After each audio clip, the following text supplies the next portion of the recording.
Hey, good morning, everybody. This is Kyle, aka Vulcan Wolverine. I gotta catch my video when it starts so I can pause it. Hold on 1 second. This is Kyle. Okay. Hey guys. And hey, anybody coming in the chat? So this is Kyle, aka Vulcan Wolverine, aka Vulcan Wolverine 2. It's about 7:40 a.m. in Baton Rouge, Louisiana. It's the 7th of January, 2020, new decade. Um, and I think I woke up at like 5:30. So I'm really being pushed, at this time. And hey, PA says, hello, Kyle. I'm being pushed to just do more, to put more videos out. And when I see something that gives me inspiration, to try and bring it to you guys and you ladies and gentlemen that are going through this hard situation, because it is a impossible situation. And hello, hey, Ella Advocate. You say Ella Advocate says, "I swear to God, every time I need you." I was looking for your email, Ella. Can you send it again? Because I was looking through my January 6th emails and I didn't see one from you. So can you send that to me again? Whatever you were going to send me. But I got something good for you guys this morning. I got something to really lift us up, because I think we're all, really fatigued. We're really tired of this impossibility. We're really tired of this evil. I'm going through a lot of weariness. Just being like, oh my God, like this morning I was like, I need to get this message out. I need to talk about this because it's inspiring me to keep going. And the way that we keep going is important too. But I was like, man, I don't even know if I can do this. It just feels like my body's drained. The lead cap is working. The ZVS drivers with Dave Case CD and the lead cap, they're working. But my attackers were like somehow shooting a stream of energy to my forehead because my forehead's exposed. And so I woke up with some pressure in my upper spine, but then I like stood up and it immediately went away, which is completely different than how it used to be. It was like my whole back was just fibromyalgia out, and it took like hours to recover from it. So it's progress, but I'm still really tired, and I think a lot of you guys can feel me on that. I hope all of y'all are doing just fantastic. I hope you woke up this morning, or maybe you're having sleep deprivation, but I hope that you're just like, I'm kicking this targeting's ass. They got nothing on me. I really hope you're in that state. If you're not, if you're kind of like me and you're really fatigued and you're like, this sucks. This is, now there's like this new fear of war with Iran. So wow, that's great. Right in 2020, huh? Like anybody who doesn't think this stuff is planned out, right in the new year, Trump plans a drone strike on the Iranian general. We see that it's planned out. That all this stuff is distraction and real war and real killing people to keep people off of what they need to be paying attention to. So it's scary, the unknown, right? We go through the unknown every day, and that's what I want to talk about. Swag Astronomer says, "Hi Kyle, how are your attacks treating you today?" When I got up, it's not too bad. Like I'm real tired. It feels just like my adrenaline's drained. Um, and I took my thyroid supplement. I want to show you guys this real quick. So I don't know if this is the best one. Autumn or Ella Advocate or Tansy might have something better, but this is important, guys. It's a thyroid supplement. It's like from Emerald, the additive-free company, Thyroid Health. And so I'll get this feeling like, and it seems to stem from remote neural manipulation, right? This feeling of I need to do something, I have fight or flight, but I don't enjoy anything. This general feeling that everything is bad, just a physical feeling like that. I really have an instinct, guys, that my attackers are like doing remote neural manipulation to manipulate my thyroid, manipulate our endocrine system. And I think that a thyroid supplement is going to be very important. If you're not like getting something prescribed for thyroid function. And I think especially they do this to women targeted individuals. And that's why you guys may be gaining weight or losing weight. I've lost, like, I'm supposed to be at 170 pounds. I weigh 143 or something like that. I think that my attackers are disrupting my thyroid function to where I would think I'd be gaining weight. You know, I think I'd be gaining weight. But anyway, like I get this general negative feeling. I take this thyroid supplement and it kind of evens me out where I feel calmer. Thyroid supplement's going to be important. I know we have to take a lot of supplements and stuff, but maybe just add this to your list and you know, do it when you can. And good morning, Native. Native 321 says good morning, Kyle. And then Sun and Rainbow. Oh, I like all that. Like nature. I feel like I'm stuck in this technocratic horror show, you know, and I never get out to nature. And I talk to targeted individuals that always get out into nature and they feel so much better. You know, Nicholas goes paragliding and all this stuff, and he gets out and he says he just feels so much better.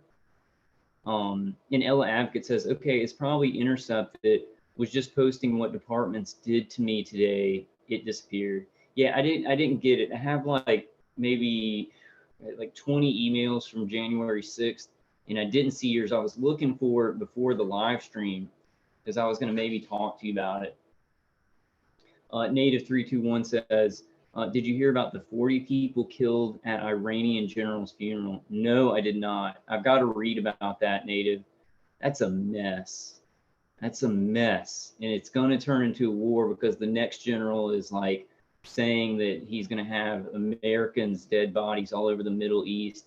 It's scary. It's unknown. And it's something that's added to the already horrible global genocide and the wars that are already going on in other countries. It's unbelievable.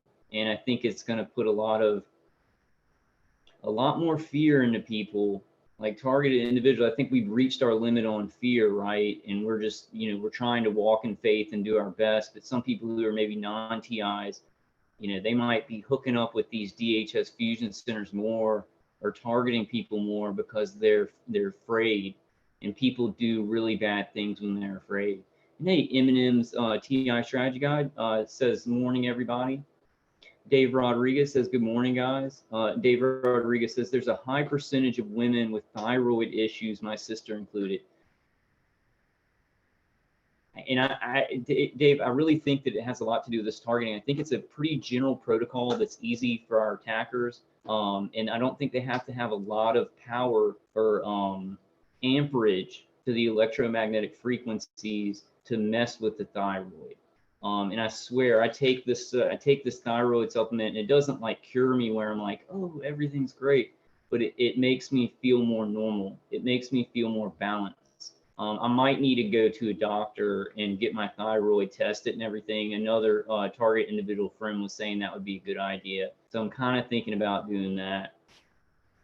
Yeah, PA1 says gain weight and don't eat much. Yeah, I don't eat enough and I'm losing a lot of weight. Like I eat okay, I think, but I don't eat 3 meals a day. My weight has just really gone down. And in like when I'm stressed out, and obviously I'm stressed out from the targeting, like my personality was more like my dad. He's a type B personality.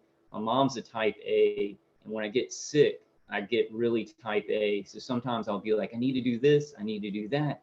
I need to fight the targeting, and I'll forget to eat because I have such a type A personality, which I'm trying to kind of balance out. I'll kind of want a type AB personality where I can get with it and really adrenalize when I need to, but I can relax when I need to. The targeting makes it hard because, you know, a lot of our emotions are manipulated. We get agitated and stuff like that. I was getting agitated on the live stream yesterday morning. I wanted to say, like, if I insulted anybody in the chat, I didn't mean to. I really respect all of you guys and your opinions, and you can think whatever you want about whoever you want, and we can discuss it. You know, what I think is like our priority is satanic murders, right? Child killers, and then these people microwaving us and stuff like that. And then I think good people are going to maybe have disagreements on what to believe and how to believe it and who to trust and things like that.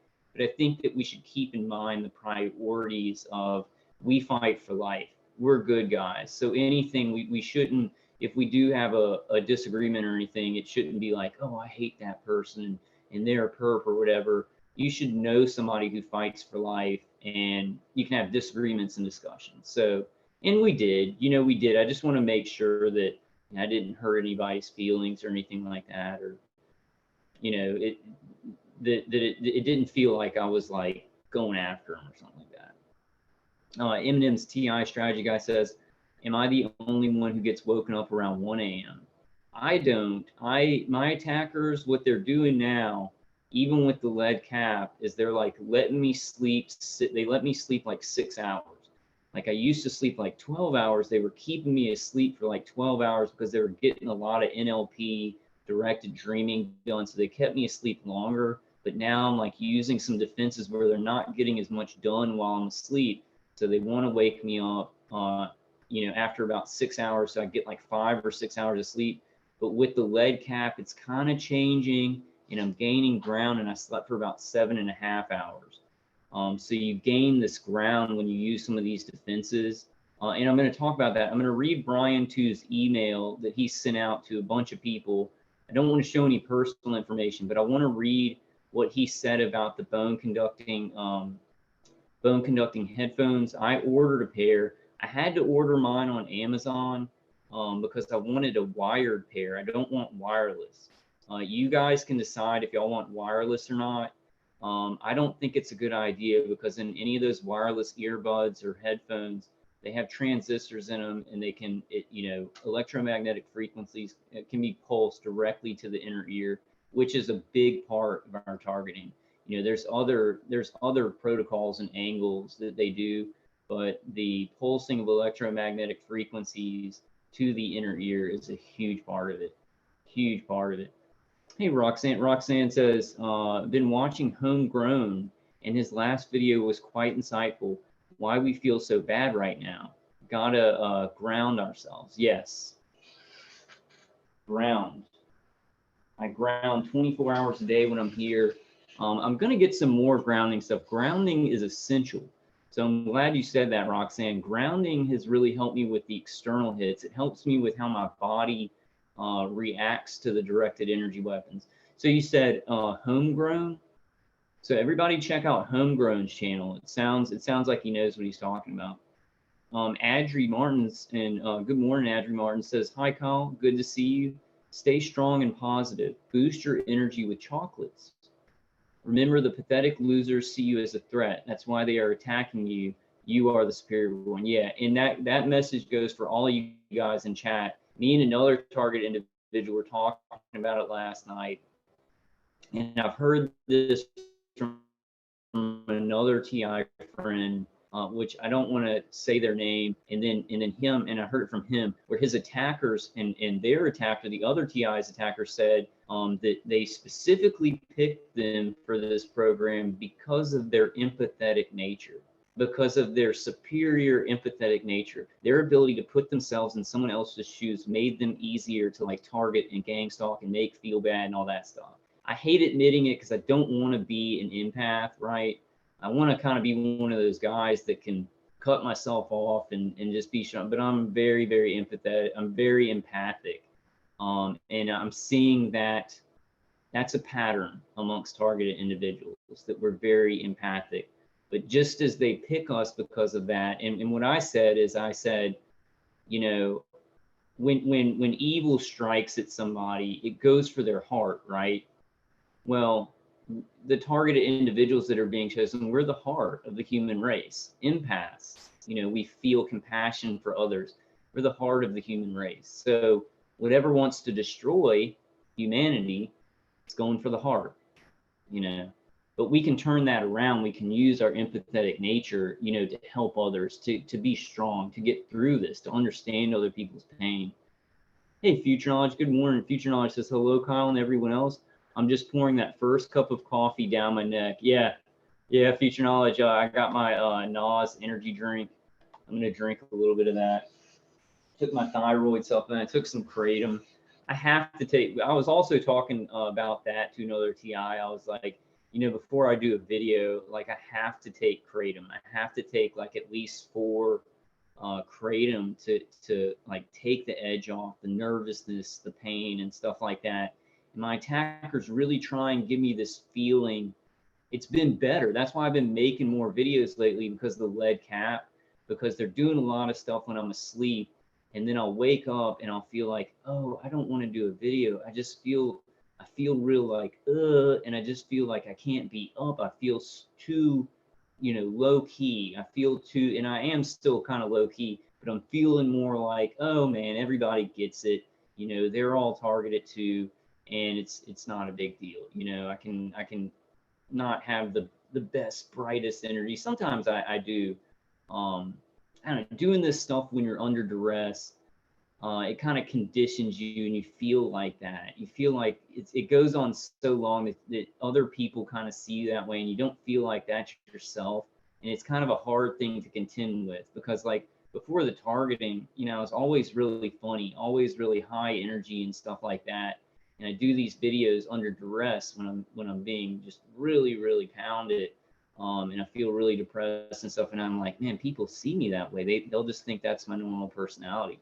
It's a thing that I struggle with, and I'm like, I want to get back to me. But then there's the other thing about this is so serious, right? It's so serious for me. It's so serious for y'all. So serious for my family. So serious for women who are targeted individuals, men who are targeted individuals, and their children are being targeted by directed energy weapons. That I feel like, man, I can't get on there and just make jokes and stuff like that. But we need that. We need to stay upbeat, even though this is a serious situation. You know, Eminem's TI strategy guide says that's true. Even if you have a disagreement with anyone, don't ever allow it to drive you to hate. Hate is a disease that can not only destroy your enemies but yourself as well. It blinds judgment, yeah, and understanding. Yeah, definitely. I think we gotta bottom line it. Whoever's fighting for life and for good, we're gonna have disagreements, but they're our allies. You know, we're fighting the bottom line. The worst evil in the world. People who are nihilists or Satanists or whatever cult beliefs that they have, that they'll justify murdering people and microwaving them for 24-hour days, 24-hour day. Microwaving children, remote neural manipulating children, putting V2K into children's heads. That's a part of this. That's what they do. So we've got to say, if somebody's good, maybe I like Joel Osteen and they don't, but maybe you guys that don't like Joel Osteen, when I do stuff about him, you can just take the message, you know, just take the message, and let's do that. And then if you have somebody that I maybe don't disagree with on everybody, I'll look at the good things about that. You know, it's kind of just a bottom line, what's good, what's fighting for life, and we'll have disagreements. I know some people may still decide. I ended up, and hey, no whining says happy day. Happy day. Let's get happy. Let's get up, because I've got some good stuff for y'all. I've got some stuff that can lift your spirits. It lifted my spirits. My faith, right? My faith in God, in the unknown, because there's a lot of unknowns in this, right? We know a lot about this program. We know a lot about what's happening to us. We know a lot about like what they're doing, but we don't know. It's like, we do know there's like infiltrators, right? We do know there are fake TIs. We don't know who to trust, you know? So there's a lot of unknowns that we've kind of got to go into the unknown with faith, with as much faith, doing the right thing, right? Doing the right thing, trusting in God to protect us, you know, trusting in God to protect us. Like if we're talking to somebody who may not be a real TI, trusting in God to protect us while we're doing the right thing, and turning that bad situation into a good thing, or passing us through that situation so we can keep going upfield. That's my big thing. Y'all hear me saying that a lot. We got to go upfield. This is a huge, complicated mess. We're hurting. We're tired. Our brain's not working so well. Even if I was like at full health, this would still be a complicated situation that I'd have a hard time figuring out every angle of it, right? So going up the field, when people sidewind you, you just keep going. And as we get further upfield, a lot of these people who maybe want to cause trouble for us. I'll just say that. They want to cause trouble for us. They may not believe us and think we're mentally ill, and they get a job with DHS Fusion Centers or InfraGard, and they think it's a game or something like that. Cyber stalkers and whatnot. They'll become minimized as we get further and further along, because people will know that this is true. And those people won't be able to get away with trying to make us look bad and stuff like that. Hey, Nicholas. Man, Nicholas has been sending me, I'm going to do a live stream. I think I want Nicholas to come on. He's been sending me a lot of links of diagrams of how this stuff works. And I need to go through some of those because it's just solid proof of these weapon systems. It's solid proof of the patented apparatuses that they're putting on these integrated weapon systems. So thank you so much, Nicholas. Nicholas says, I don't hate, but I would love to see them in a FEMA camp. Yeah.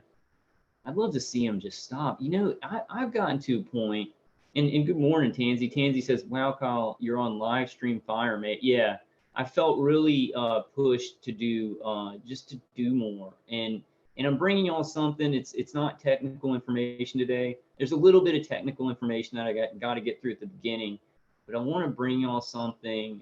It is from Joel Osteen. But let's look at the message for people who may not like him or whatever. I'm gonna read one of his sermons, and it's one that's really hit me hard. You know, trusting God in times of the unknown. We don't know all the details, but knowing that God has our life mapped out. It's very, very good. But I was gonna say, like, I'm at the point, like, I've been going through this for so long. My attackers are like murdering me and torturing me, messing with my mind, manipulating my mind, doing stuff that, like, it's pretty sophisticated because they've learned my personality. And if they do too many things up front, usually those things that they do up front that are very easy to recognize are done so that I'll be like, oh yeah, they're doing that. But then they're doing something underneath that's pretty sophisticated with my personality and my emotions. It's very hard to tell. I mean, it's really bad stuff. Bottom line, my attackers are doing really bad stuff, getting gang stalked. But I'm at a point where I see that the world's in such a state. I don't know. This is going to be very controversial. Sometimes I'm like, man, if my attackers decided to switch sides, like if my attackers said, we're not going to kill anybody anymore, we want to come out and help target individuals and fight against this, I think I would welcome that. I'm like at that weird point. I know a lot of you guys would be like, no way, you know, you can't forgive these people. And I don't know if it's about forgiving them. It's about, we need as many good people on the earth doing good things to stave off this genocide and this darkness. So I've gotten into a weird point where I'm like, dude, if some of these people who did these bad things getting into them thinking something different, I don't know. I don't know if I would reject that. That's just a thought. I'm not sure about that, guys, because they've done some really horrible things to me. It's just such a huge global horrible thing that I'm like, we need all the good people, and we may even need some of these people who did it to help us out and say what they did. A little bit like apartheid in Africa. I'm not sure. That's a complicated subject. I don't even want to get into that, really. I'm just past hate. You know, I care more about y'all, my family, about doing what God wants me to do, than getting revenge, because revenge will only destroy me. And I was in years of that. It's a confusing thing, though. So I don't have any like solid concrete, you know, I'm on this side or that side of getting revenge or forgiveness. You know, it's a very confusing thing in my mind. I'm just like, I'm so focused on just going up the field, doing good, helping people, making the best out of this that we can, and having faith in God to allow us to do that, because God is targeting us too. That's a huge thing. These people are trying to set us up. They're trying to put gang stalking in front of us. They're trying to microwave us and, you know, mess with our minds. But God's also targeting us. That's a very important point. Targeting us for maybe, I don't know how we're going to get through this. Like I say, sometimes I could turn up with cancer in a week, but I will have helped a lot of people. I will be proud about what I did, that I did the right thing. that miracles have already happened in my path because I've trusted God in this. So I've experienced some of this stuff. Now, a lot of the stuff that I talk about, like I'm still working on. So like I'm completely imperfect. Yeah, I'm probably way more imperfect than a lot of people, but God can use those people a lot more. That is a very true thing. People that are broken and who aren't, perfect. I think God just can do a lot more with them. He has a lot more slack. Yeah, Nicholas Hamlin says so much information to study. Thank you, God. Yeah, I've got to go through. I went to my psychiatrist appointment, and in the office, I was going through all the diagrams, and some of the diagrams are pretty complicated. And I'm just sitting there, and my brain is just like totally burnt out. I'm like, I didn't even understand some of them. So I really want to study them, but we're going to go through this. I'm going to bring them up, and it's just good. It's good to show them because it's concrete scientific information. And one thing, guys, that Nicholas has that's really good is that, I say it a lot. We have to understand no matter how covered up this stuff is, no matter how classified or whatever, it's going to be written about. It's going to be written about in scientific papers. The patents are going to be out there. Anything that's happening in the world, there will be writings and people talking about it, no matter how classified it is. Now, some of the diagrams and apparatuses and patents, they might have improved on the technology now. So we might be getting some of the information from like 2000, maybe 2010, 2014, and some of the technology is advanced. But anything that's happening in the world, there's going to be tons of information on it, no matter how classified it is. Nicholas really finds great information. He understands there's scientific articles written on this stuff. Sent me a lot of stuff about the Lily wave. We need to go over that because I think that's a huge protocol that they're doing to us. And I kind of skip over that. Like, I've known about the Lily wave, but we really need to have a live stream focusing on that, which is a wave that just goes past the human subconscious, and there's really no firewall for it. And I think they do a lot of NLP through that, like frequencies that can make you feel certain ways, but also like a string of psychic driving things, And hey, Vanna Ashby says, I'm a targeted individual and a Satanist, so this guy is being discriminatory to Satanists. Good morning, Dana Ashby. It's just kind of weird that I was just watching Dana Ashley videos, and then this person's coming in and saying they're a Satanist.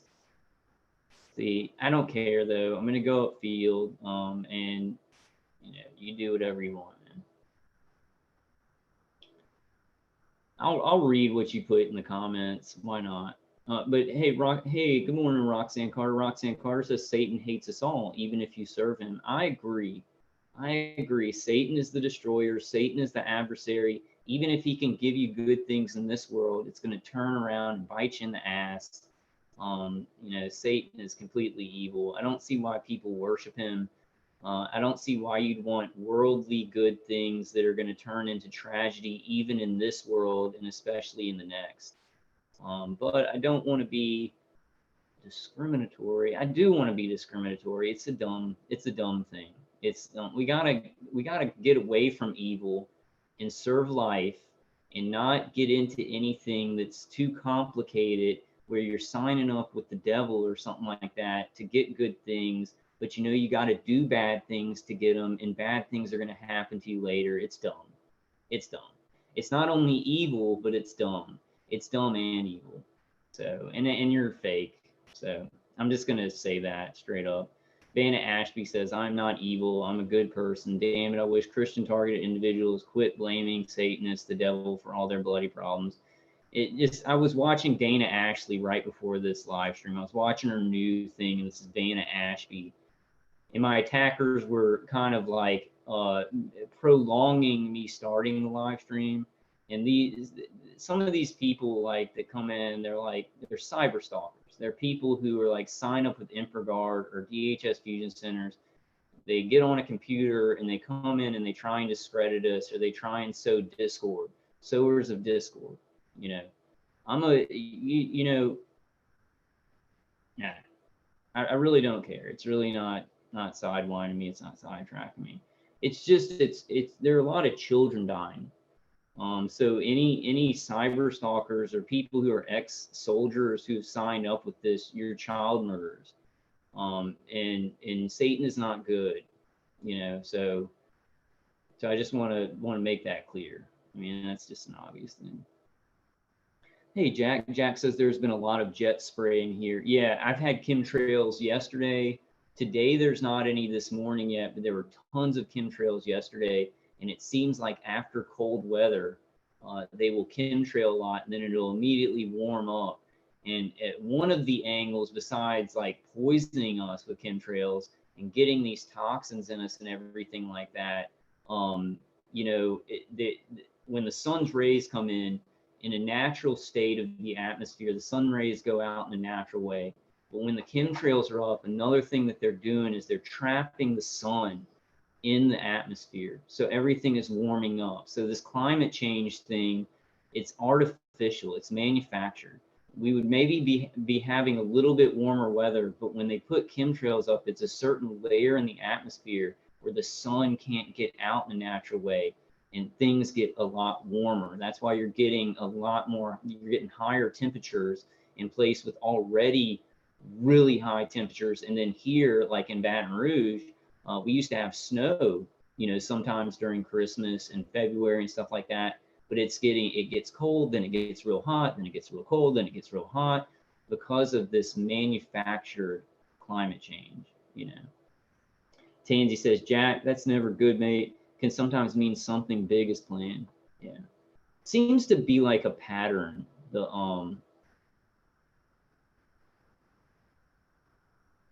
Seems to be a pattern, like when they do chemtrails. I'm gonna make you a moderator, Tansy. Just and you know, you guys that are moderators, no pressure or anything, because there's a lot of other moderators, but just, you know, just to have more people in there. Yeah, Jack says SRA is real. I completely agree.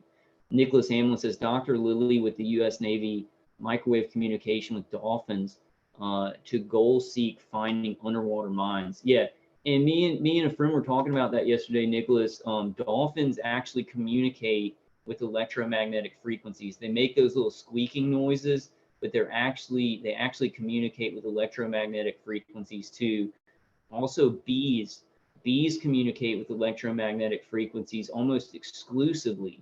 And so that's why, like in the 2000s and past 2010, we saw those bees dying, because all this infrastructure was being put up that was pumping out electromagnetic frequencies, right? Weapon systems, microwave towers, and everything like that. Satellites that are, you know, shooting down microwave radiation. You saw these swarms of bees dying because they all communicate. Bees communicate with electromagnetic frequencies.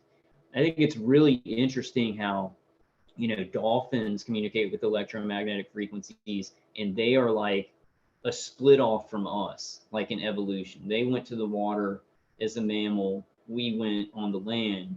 And it just makes me think, you know, with all this microwave torture and stuff, we may be getting new abilities. A lot of us that were empathic, we already read people's biofields and could feel what they're feeling, but this kind of heightens it.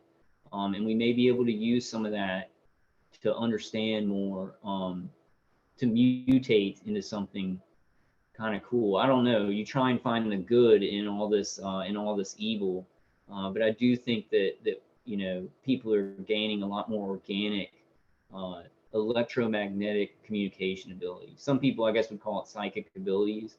I kind of believe in that kind of stuff, but I don't believe it as much as some other people do. I don't, you know, but we can talk about that later.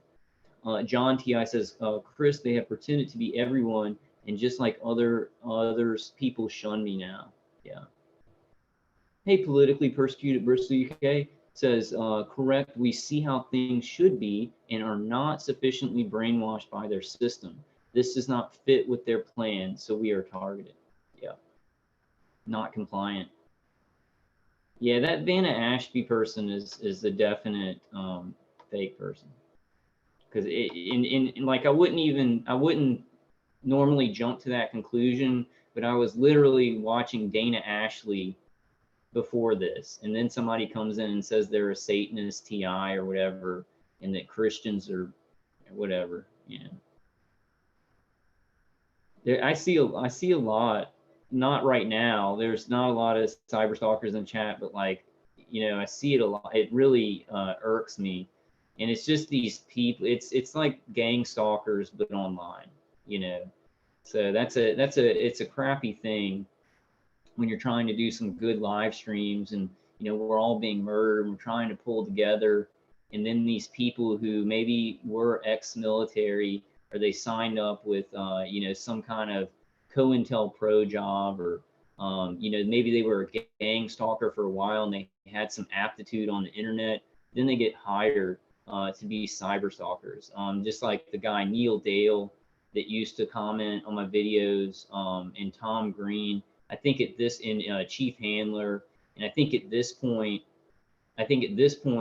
Neil Dale, Tom Green, maybe even Chief Handler, they've changed. You know, they just have these sock accounts and they kind of change who they are, and it's cowardice. You know, it's complete cowardice. I don't see how they live with themselves. You know, while children are being targeted with directed energy weapons. Their parents that are like, what do I do to stop mind control and directed energy weapons being directed at my children? It's a serious thing. It's not a game. So understand that this is real. Targeted individuals aren't meant, and I think it's so confused that some of those cyber stalkers, they really have been told that like we're just dangerous mentally ill people, and yet they're involved in the program and the system that's microwaving us, where we're trying to stick together and fix all this. Well, I don't know if we can fix all this. God can fix all this, but we're trying to stick together and find solutions, and they just think it's like a game and it's funny. It's funny to mimic us and mock us and all that kind of stuff. What is humanity? Where is humanity gone? You know. And hey, Dragon Lord,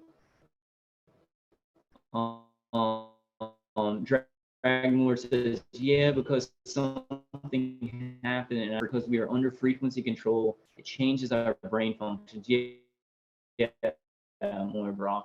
That's why I push these defenses, guys. Like, please listen to me on them. It may not give you 100%, but it can give you some of yourself back. So then you can use your will, your faith, and all the organic things.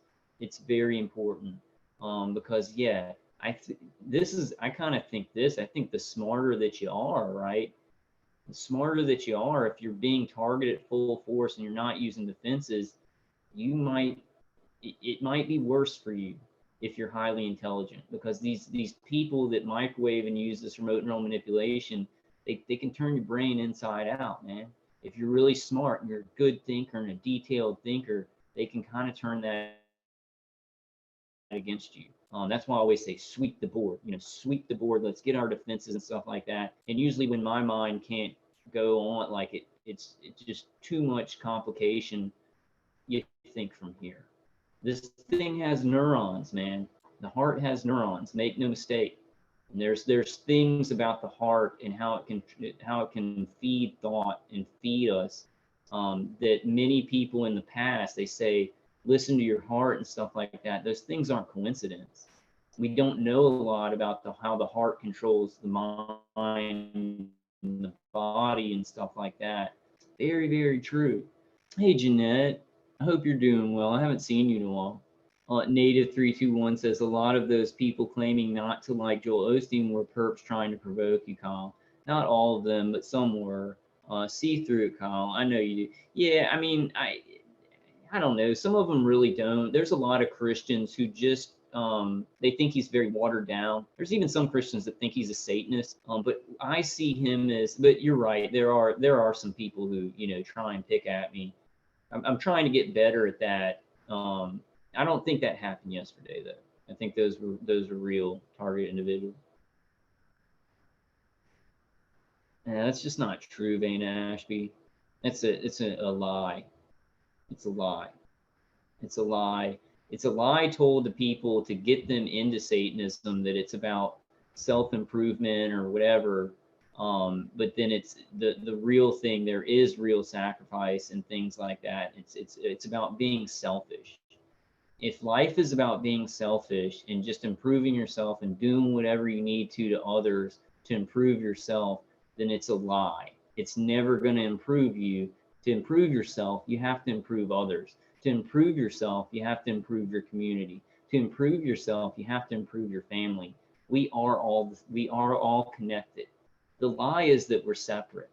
That's the big lie in this world. The divine conquer. Masons they're more important than and other people aren't really people or whatever kind of crap. That's the lie. That's the lie to destroy humanity. It's a satanic lie. Yeah, I'm never gonna, I guess any kind of Satanist that I offend, okay, I don't like Satanism. I don't like you if you're a Satanist. I don't think you've made a wise decision. I think if you are like a good person and want to do good and you've kind of gone over Satanism, you've been tricked. If you are a good person, you've been tricked.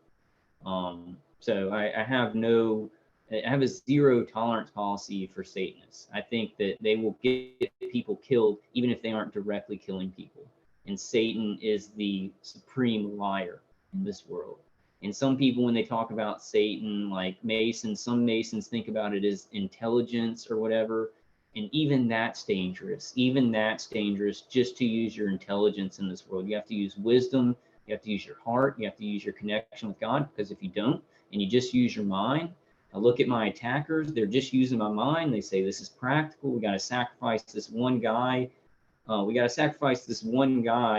And then it's going to save a bunch of Americans. This technology is going to get better. That's using their mind. And then they're sacrificing one guy and one family that can really help a community. And they don't know my destiny. The people attacking you don't know your destiny. The mind can be tricked.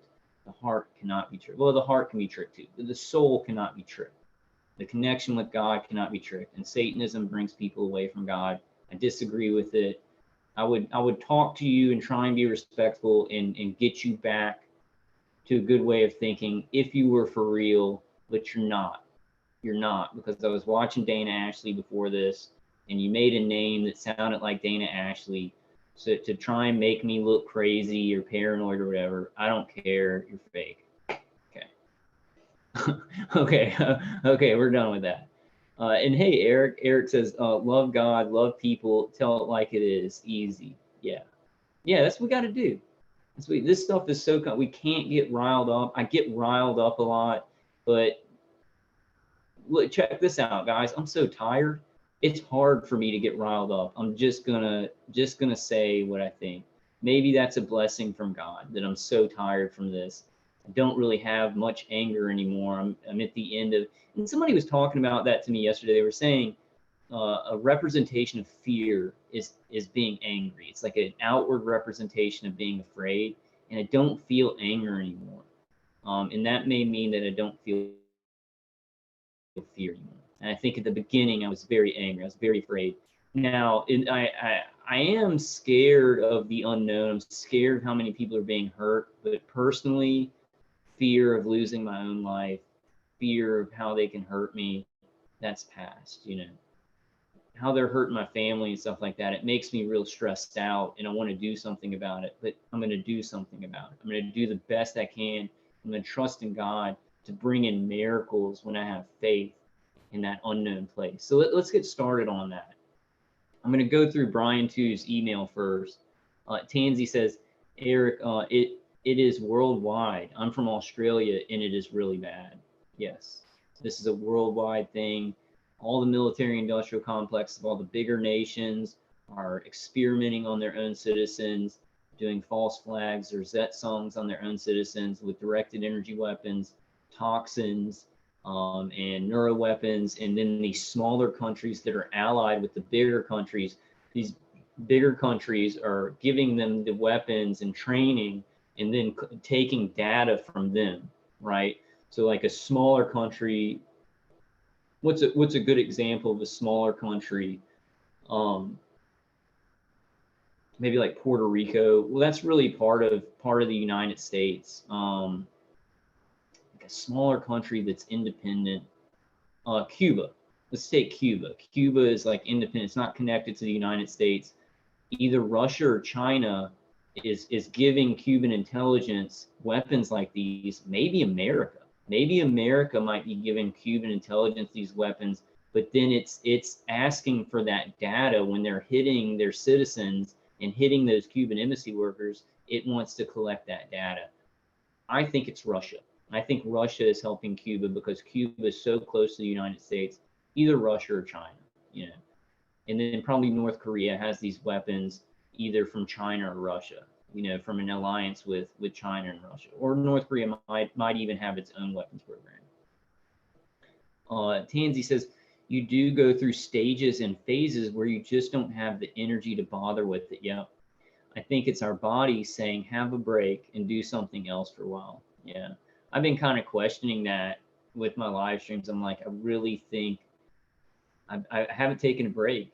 I've taken like week-long breaks within 6 years or 7 years of doing this. And I'm thinking, God, I don't want to take a break for like a month because then everybody's going to be cut off from my YouTube channel, right? So I'm trying to think of a way to do it. I'm still not sure because the way that YouTube works, I gotta keep going. You know, no matter what I do, I have to keep going. But I think if I took like a month break and just did something else, focused on my defenses, and I think I could come back with a refreshed mind and a refreshed everything and more connected to God. So I'm trying to figure out a way to do that without, you know, without losing what we built here, right? Because there's a lot of targeted individuals who share lots of great information. I can share a lot of great information, you know, panels and stuff like that. I'm hoping a lot of other targeted individuals will start doing panels and start doing videos, and I can promote their channels so their channels can build up faster. I really want to do that more and more. And it's happening organically without me doing anything. But I think if we all put in our little angle, it can happen faster, you know. Eric says Brian has a wealth of knowledge on everything by telling it like it is for this stuff. Yeah, Brian knows a lot, definitely. I'll go ahead and read his email. I do disagree with him on stuff. I think that, well, I mean, he knows a lot. He knows a lot about this technology. I'll leave it at that. But I do think that he's still being remote neural manipulated. I do disagree with him about how much infiltration there is.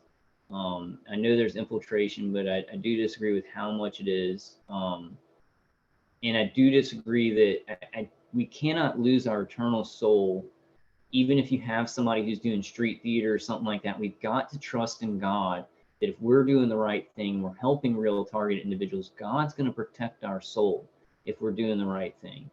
I think that he means, me and another targeted individual are talking about this, and he means that like, if somebody's doing these like trigger words, remote neural manipulation tactics to you, you could maybe be turned into like, a Manchurian Candidate and then go do something horrible or commit suicide, and then that would lose your eternal soul. I think that's what he's talking about. So I do kind of agree with him. I like kind of agree with him on some of the stuff, but I think that God's going to protect us. You know, God's going to protect us. We have to have great faith. We have to have great simplified faith in these complicated times, right? Complicated solutions, simple faith, simple inspiration. But I agree with him on a bunch of stuff. I think he's great. God's given him a very confident voice, and I think that Brian he is a man of faith, and that faith is growing in this, and I see that.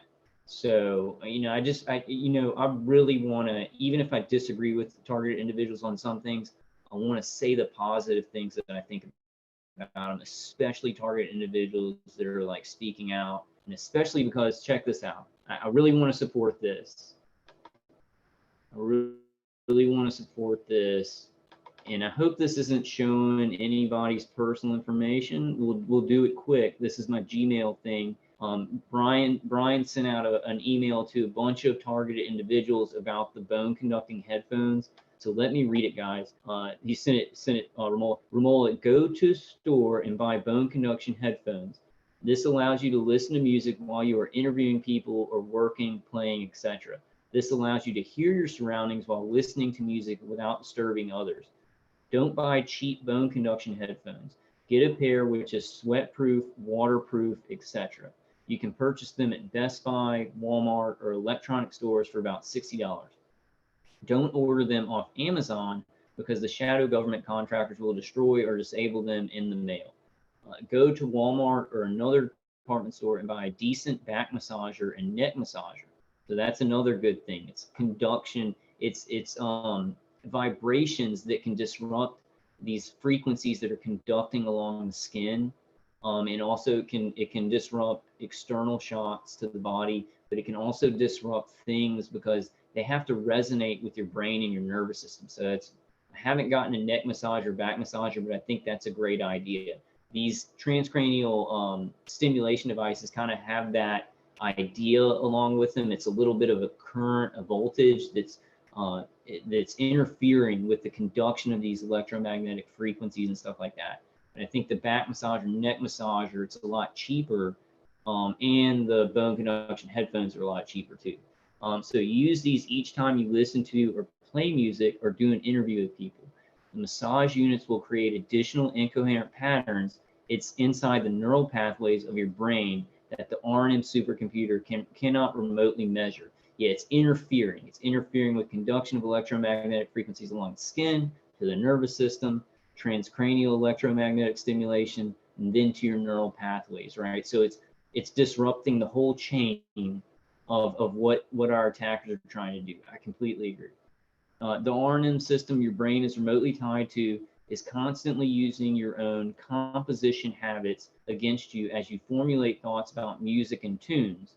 But their R&M system and the hive mind team members need you to cooperate to map your responses. So they need you to cooperate, play the game to map your responses, choice references about lyrics and tunes intelligibly.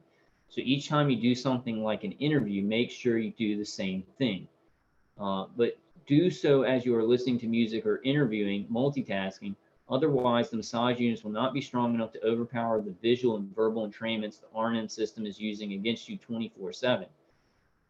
R&M system and the attackers, cognitive researchers, must be able to make sense of what they see on their virtual interface on your synaptic responses. Cannot be identified, developed, and then integrated back into R&M data.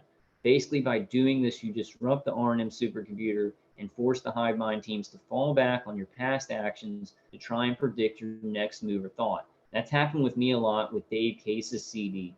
And like, these are really good ideas. The massager units, the bone conducting headphones, this is great. But with some of the other defenses I've used, I've noticed that my attackers, they get disconnected and then they have to like start again. They have to basically start again. So we want to make them have to keep starting over, keep making them fall back, right? Instead of us just moving forward and making everything more complicated, making the remote neural manipulation more complicated. Basically, by doing this, you disrupt the R&M supercomputer and force the hive mind teams to fall back on your past actions to try and predict your next move or thought. If they cannot make sense of what they see visually, then they must literally guess your next move and or activity. This allows you to create gaps in their technology by disrupting the verification process at regular intervals with spontaneity, redirection, etc. Pass this information on to other victims. And that's what I just did. I wanted to pass on exactly his instructions about getting the bone conduction headphones.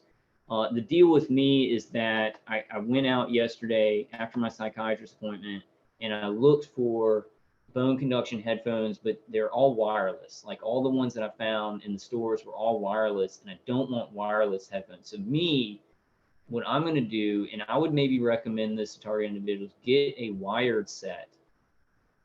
I don't know because you know, if you get a wired set, you can plug it. It'll have a 12-hour charge. You can bring it out with you. I think that's the best idea. I think that some target individuals are going to get wireless headphones. That's an unknown to me. I just don't know if those transceivers in the wireless headphones can be used to direct electromagnetic frequencies or build on the electromagnetic frequencies they're already sending. So I don't want to take a chance on it. You guys make the decision for yourself. I'm not doing it. I'm getting wired bone conduction headphones. So I would recommend the wired bone conduction headphones, but do what you think is right, you know. Tansy says, do TIs have a dating website? I think PAX did that one time. I think it might still be up, you know. I think it might still be up, but no, I don't know. I think it maybe that kind of stopped. Dragon Lord says, Mr. Wolverine, do you still watch the Avengers? Yes, I do. I actually got this. I don't know about this, guys, but I got Disney Plus. You know, I know Disney, a lot of people say it's like a satanic corporation. I really like the Marvel movies, and I got Disney Plus for like, I think $5.99 a month. And it has all the Marvel movies because I haven't bought them all. So it was a really good deal for me. And oh man, I'm like choking right now. And I'm watching the Mandalorian. So it has all the Star Wars movies. It has the Mandalorian, the new show, which is really good. I've only watched like half of the first episode, but it's really, really good. It's by Jon Favreau, the director of Iron Man, the director who started the Marvel Universe, right? He did the Mandalorian show, and it's just fantastic. So I've got the Disney Plus, which I think is a good deal. They're going to be coming out with Marvel shows. They're going to be coming out with like Vision and the Scarlet Witch, the Falcon and Bucky, a Loki show, and then they're going to be coming out with all these new Star Wars shows. So I think it's like a great deal because it's all the stuff that I really like. Yeah, so that's basically going to be my kind of new Netflix. I still have Netflix too, but I just can't find anything I really want to watch on Netflix. Future Knowledge says, check out my new channel background art. It's an indigo ribbon, partially seen. Okay, that's cool. So the indigo ribbon is targeted individual awareness, right? And hey, Sleeping Beauty says, I don't trust anything that's wireless and can be hacked. That's my thing. Anything that's wireless has a transceiver in it. And we know our attackers, like, think about an implant. An implant is going to be a wireless transceiver. So these Beats, these wireless earbuds and wireless headphones, it's like an implant. It's like an implant that's not inside of your body, but you're putting it in your ear or on the side of your ear, and your inner ear is a pathway to the brain. So this gets complicated, guys. This gets unknown where people are buying their own implants now. You know, instead of people becoming aware the way that I want them to about how dangerous this stuff is, how people are targeted, people are buying consumer products instead of having to be implanted, because these people that are doing this to us, they're advanced. They're many years advanced in their ways of thinking about algorithmic, what they can trick people on, and we have to be sophisticated too. The only way we can be sophisticated enough, and then when we miss stuff, we're gonna miss stuff. I know that there are some people that say they know everything. You know, more power to them. We're gonna miss stuff, and we need God to fill in those gaps and protect us when we miss stuff or get things wrong. We need that. I'm just gonna say that as somebody who knows that not every one person in the world can know everything, and that's just how life is. So.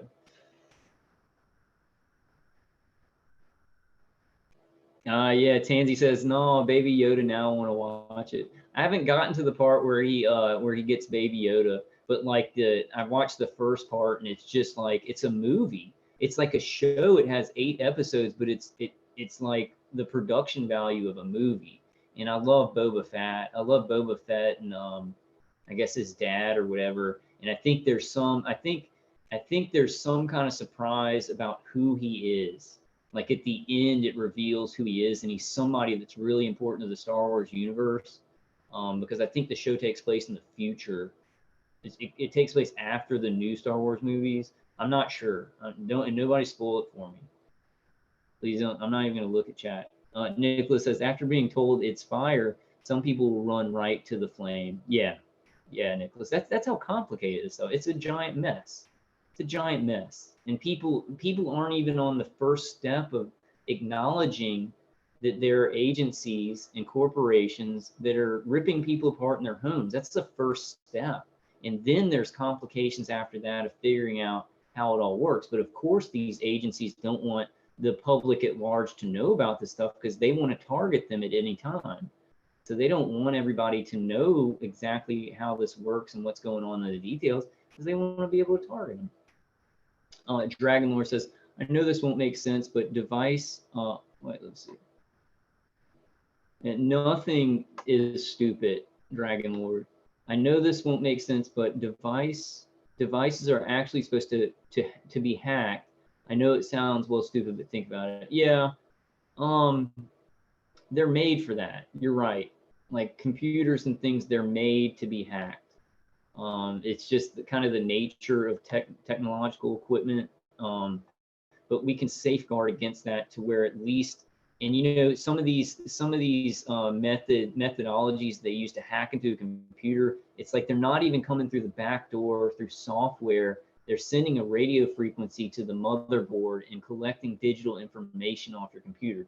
So it's like you can't even really stop it, even if you have the best virus software. But we have to do all that stuff anyway to keep them from coming in from the software backdoor, right? But replacing your phone, replacing your computer, they're just going to hack into it again. And I just turn it off and on. I keep just doing whatever I'm going to do, and I keep pushing forward. And eventually, if I don't have any emotions about that, I'm just like, oh, I'm going to do this, and you're going to hack, and I'm just going to keep, I'm going to keep like on my tablet, I'll be watching YouTube sometimes, and they'll freeze it up, and then the windows will close, and then I'll just reopen them and keep doing it, or turn off the computer, and I'll just keep doing what I was doing, and I just don't even get angry about it. I don't give them any kind of anger or agitation, and then they just kind of quit doing it. But I used to for years. I get really agitated. I couldn't even help it. It'd make me stressed out. I was like, I want to watch this movie or I want to watch this video. And they just keep doing it, and they had a good time with that,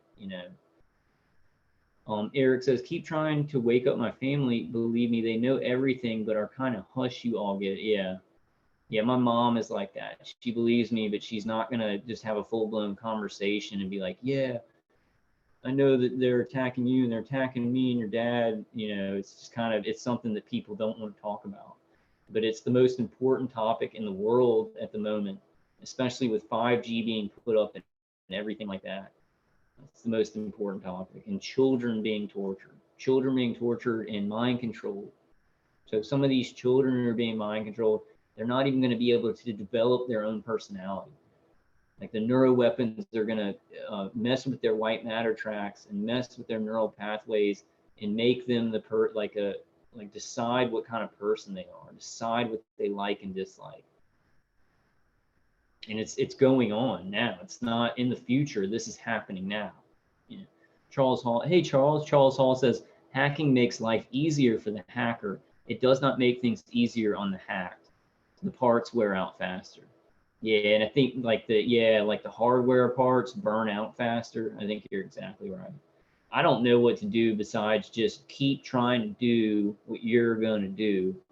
Turn off your computer, turn it back on, get virus software, run that. That seems to push my attackers out. If I turn on my virus software and I run it, they seem to stop being able to freeze up my crap, but that could be a psyop. I don't know.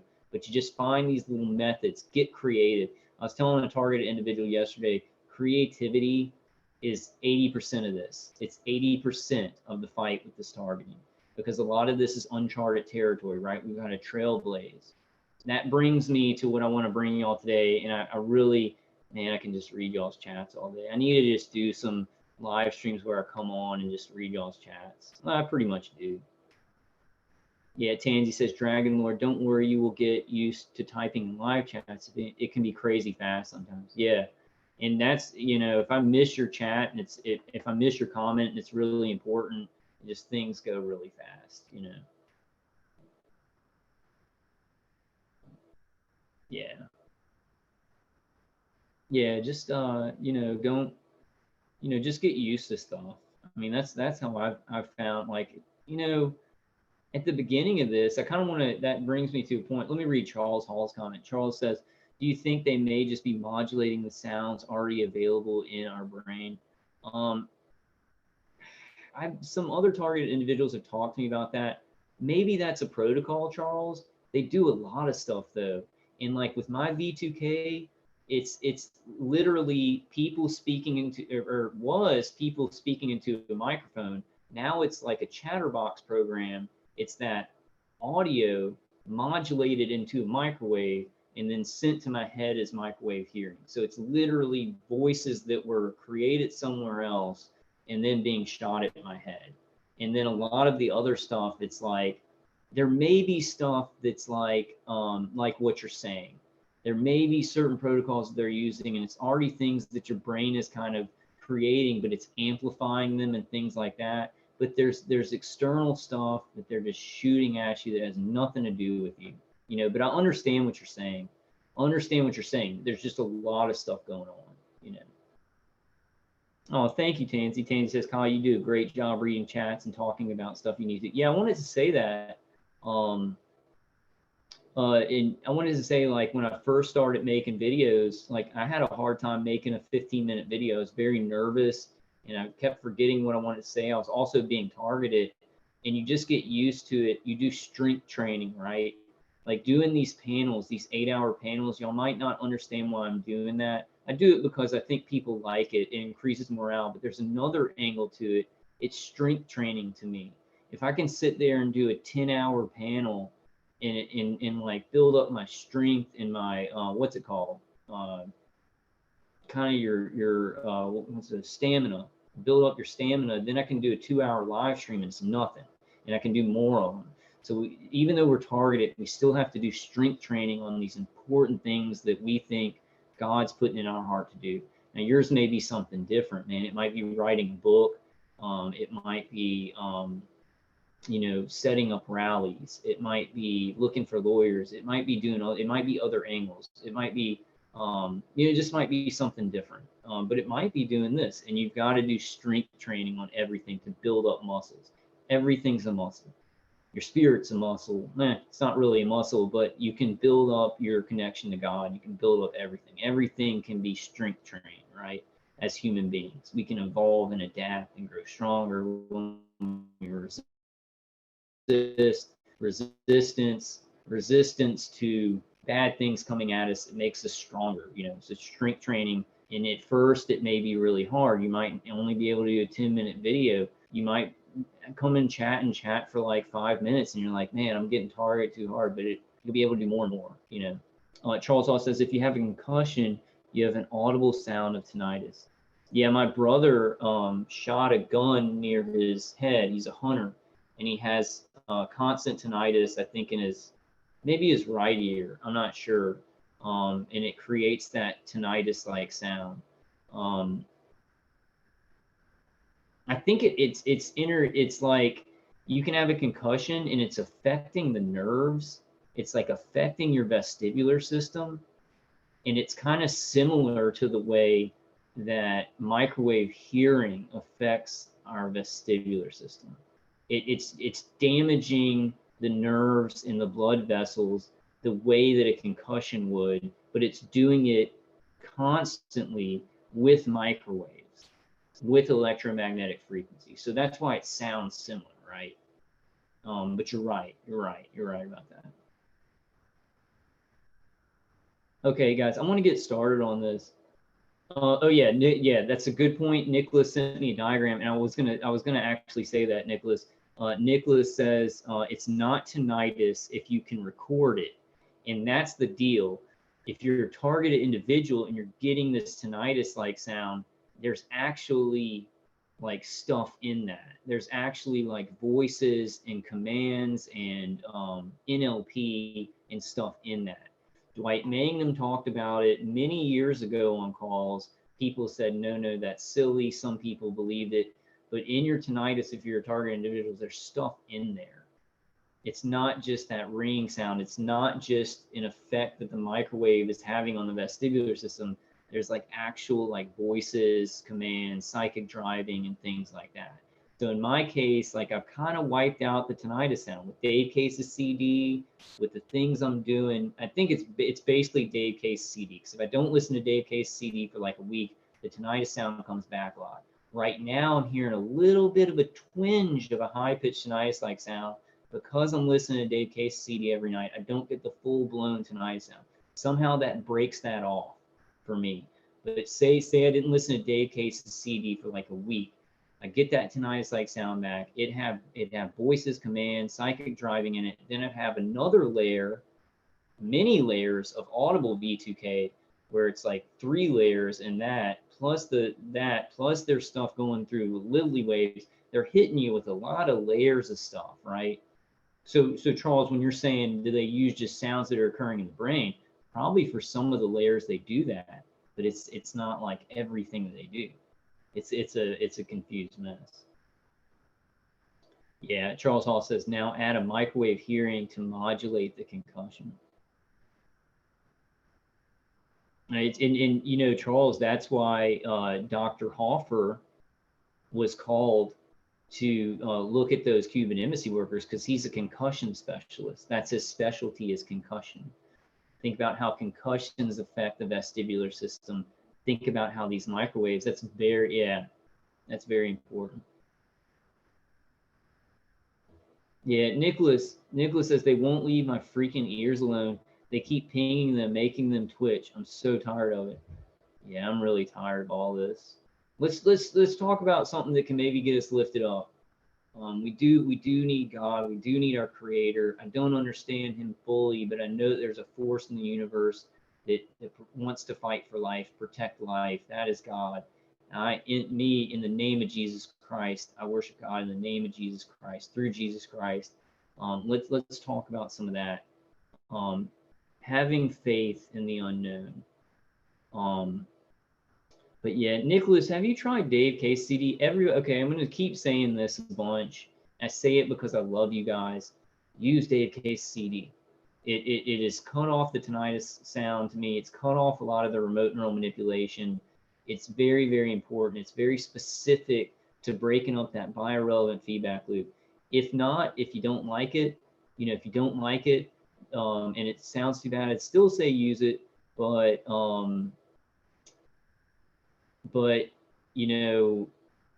was I gonna say? Get the bone conduction headphones. At least get those and play some binaural beats or anything. And Dragon Lord says, Kyle, are you a gamer? Yeah, I am. Dragon Lord, I really recommend the new Star Wars game, Jedi Fallen Order. It's like Uncharted mixed with Star Wars, and it is awesome. Like, I was really debating whether to play. I did that video yesterday, then I had my psychiatrist appointment, and then I wanted to just play that this morning, but I was like, man, I want to do this video instead. Jedi Fallen Order, it's worth it. That game is awesome. It's awesome. I like talking about that stuff. So thank you, Dragon Lord. It kind of gets me out of my stress, talking about things I like. And Jeanette Dizette says, how do you record tinnitus? Nicholas, if you can put that in there, what you're doing, I'm going to have Nicholas on more, and he can talk about what he's doing to record the tinnitus-like sound.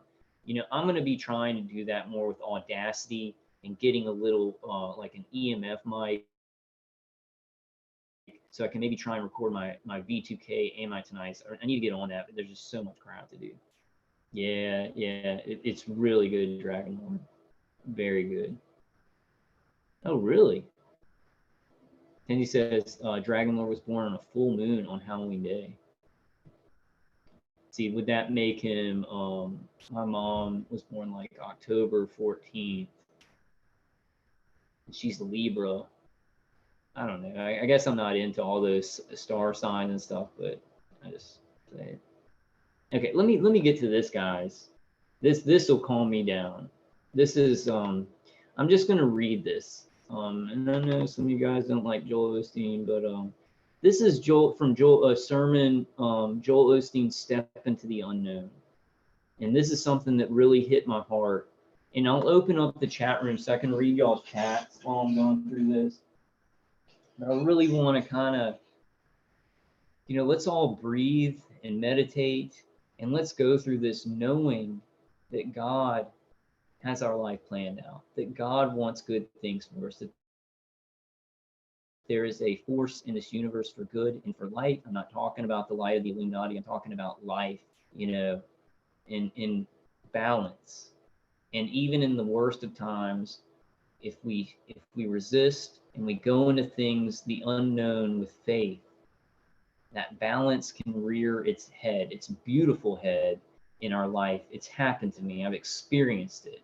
You know, going into this and being targeted, and my family's being murdered, and you guys are hurting. But I'm like, I'm going to do these videos and help people.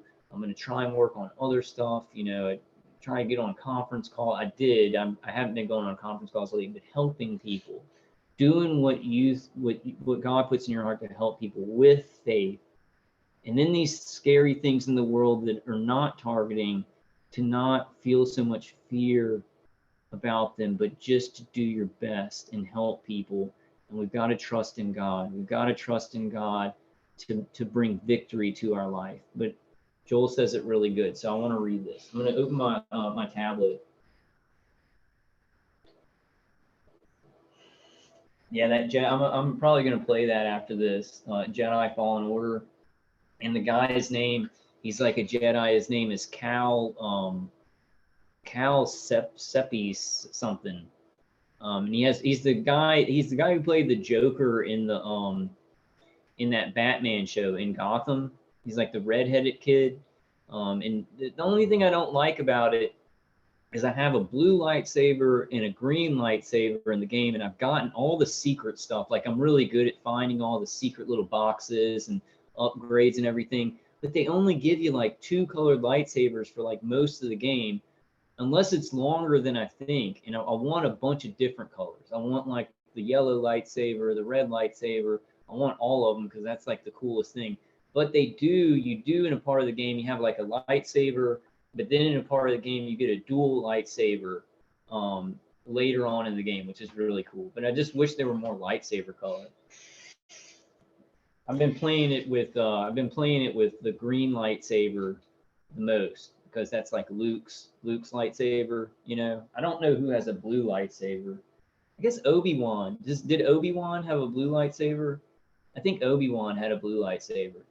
I like the green one because it just reminds me of that fight in Return of the Jedi. One of the best fights, well, both of in the end of Empire Strikes Back, Luke versus Darth Vader, and then Luke versus Darth Vader in Return of the Jedi, and the music's going.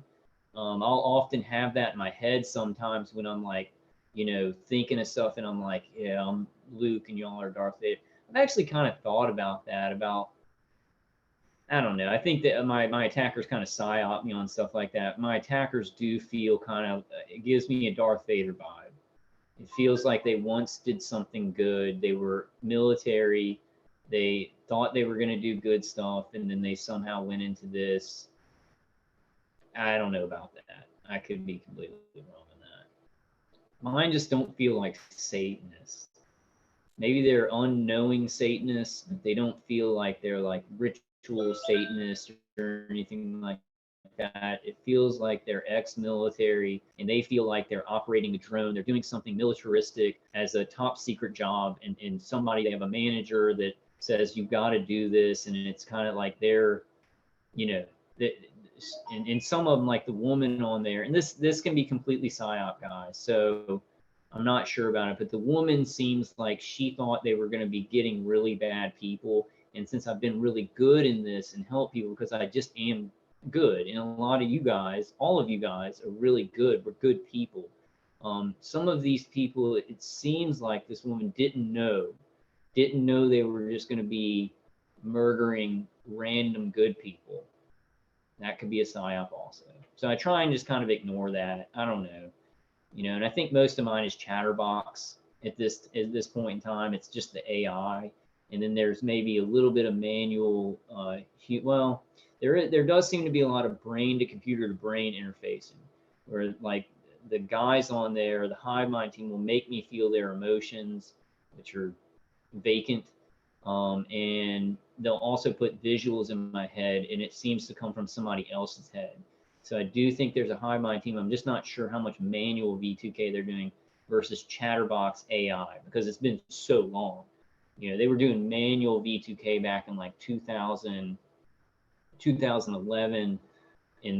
But then as it went on, they'd say, that's why, you know, I tell you guys about my V2K, they say very general stuff like, oh, I'm going to do this. Oh, we're going to kill him tonight. And she's like, no, he's good. We got to stop this. Oh, I'm leaving. It's very general. They talk about me in the third person. They've said my name manually, and it's never in the chatterbox loop where they're like, Kyle, just to show that they can say it or whatever. But everything in the chatterbox is very general third person. And they did that from the beginning so they could put it into the chatterbox. So they already knew their protocol. It didn't just start out and they were like, oh, we're just doing this random stuff, which a lot of other targeted individuals, their V2K is very specific. And sometimes they do talk about things that I'm doing, but the chatterbox, the thing that's cycled is very general.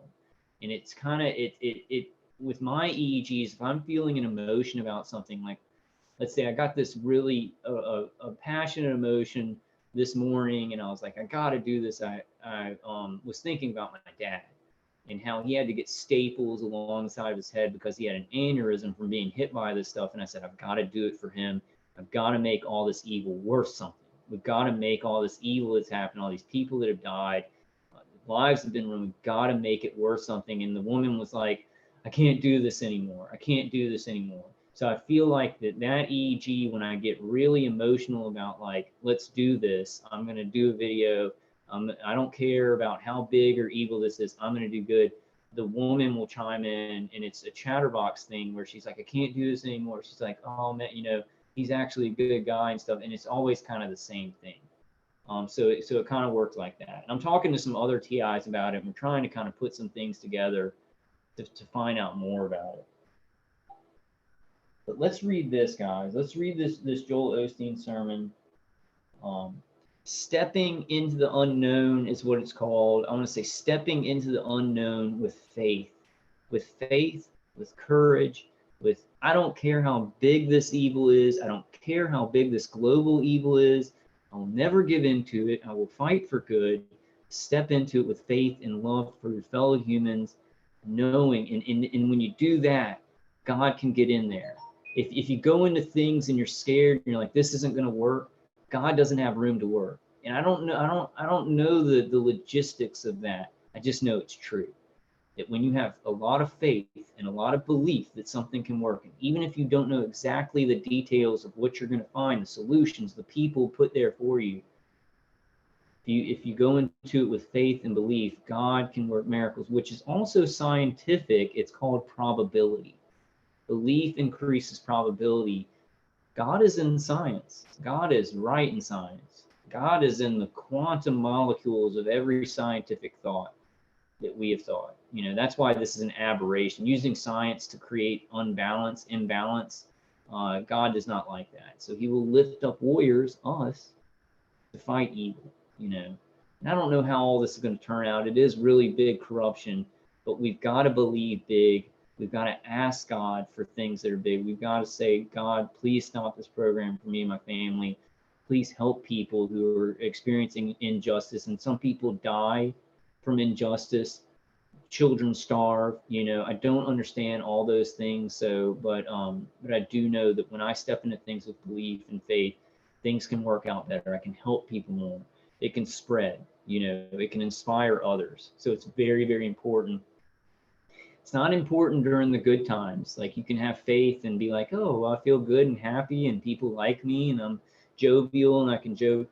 Being faithful and believing and being positive is way more important in these times. You see what I'm saying? So you practical guys out there who are just like, well, this is undoable. Well, this is just, you see all the angles, you see how big it is. Step into your faith. Do the angles that you can take care of, but then know that God's working on other angles that you can't see. He's going to put things in front of you that you could never imagine. It's like, and I'll give the example of Dave Case's CD. I thought that we were going to have some kind of field generator or some kind of thing like that because my Q-Wave defenders were kind of helping a little bit. And I could have never seen Dave Case, that man, stepping up and putting out that CD and putting frequencies to the inner ear. I didn't know like how it was done at that time. And that CD turned the tables for me.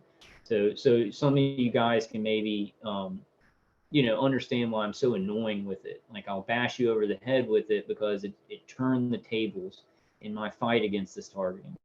I was like having the heart attacks, my heart squeezing and everything like that. And then I started using that and it completely changed everything. I felt energy to actually take control of my life.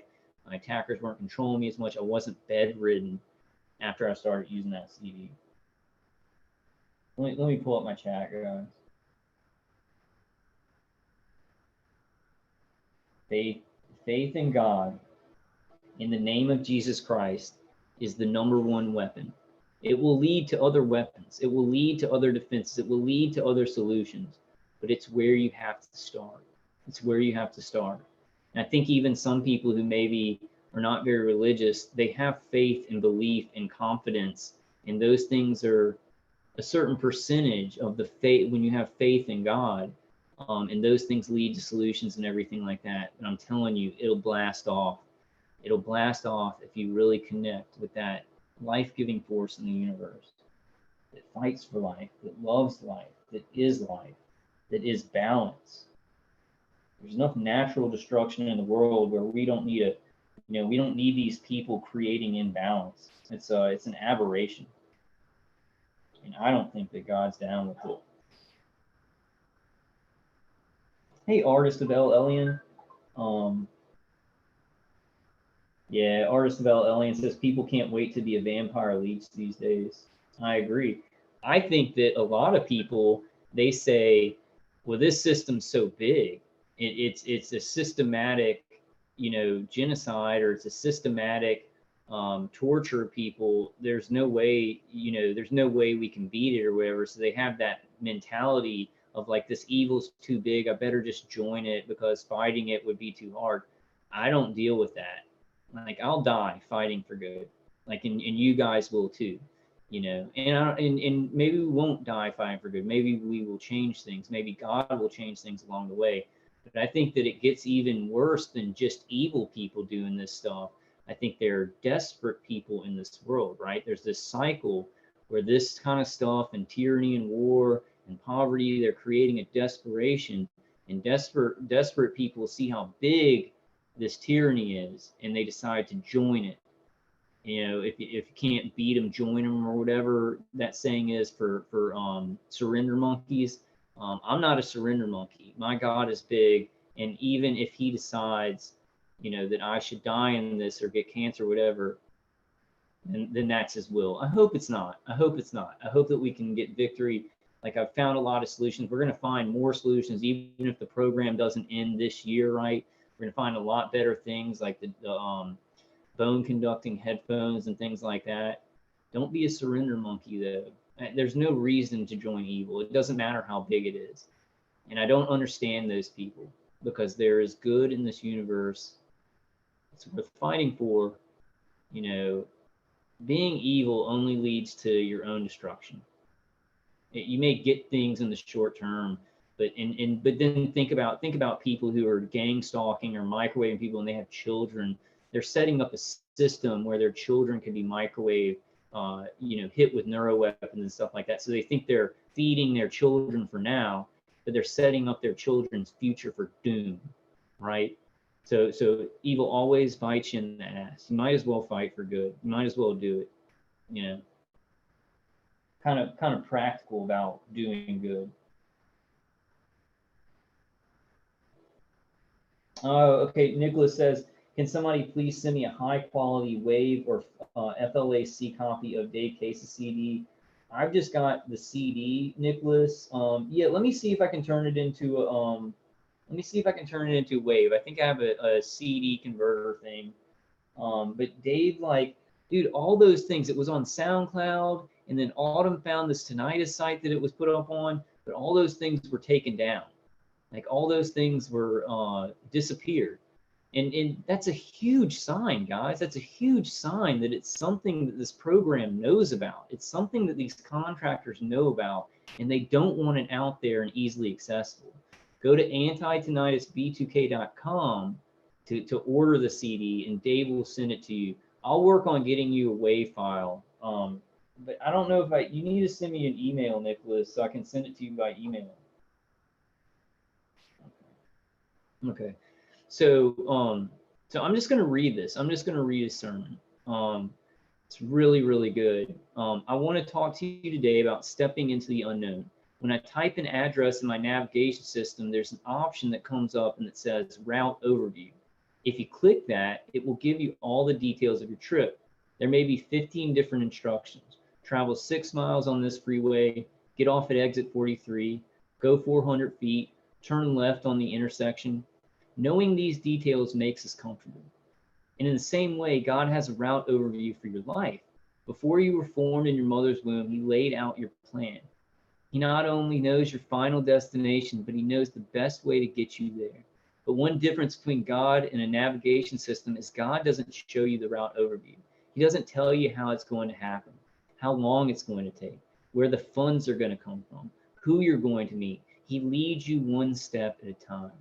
And if you'll trust Him and take that step into the unknown, not knowing how it's going to work out, then He'll show you the next step. And step by step, He'll lead you. The challenge is like we like detail. Wait. He'll lead you. The challenge is we like details. We like to know. Like if I knew, okay, you're going to be tortured and this is going to end in 4 years, easy. I don't know what's going to happen in the future. I don't know how long this program's going to go on. I know I can find solutions and stuff, but it's still unknown. It's scary, right? That we fear the unknown, but we have to step into that with faith and love and really, really strong belief that God can turn some of this evil, all this evil, into good, into miracles. That doesn't mean that nothing's going to go bad, right? It doesn't mean that everything's going to be easy, but it means that you can do something good with this, right? It means something that I can't say specifically for your life. When you get with God, it's going to be something specific to you and it's going to be good, even with this bad probability, right? Belief increases probability. God's in science, God's in math. We wouldn't have any problem taking that step of faith, starting that new business, going back to school, moving to that new location if we knew where the money was coming from, how long it was going to take, that the right people would be there. If we had all the details, it'd be easy to step out. God doesn't give us details. He's not going to show you a blueprint for your whole life. If you had all the facts, you wouldn't need any faith. He's going to send you out not knowing everything. If you'll have the boldness to step into the unknown, do what He's asking you to do, doors will open that you could have never opened. The right people will show up. You'll have the funds. My point is that miracles will happen. You'll be able to help people. I'm not sure if you'll get a bunch of funds and money. I think the right people will show up. Good things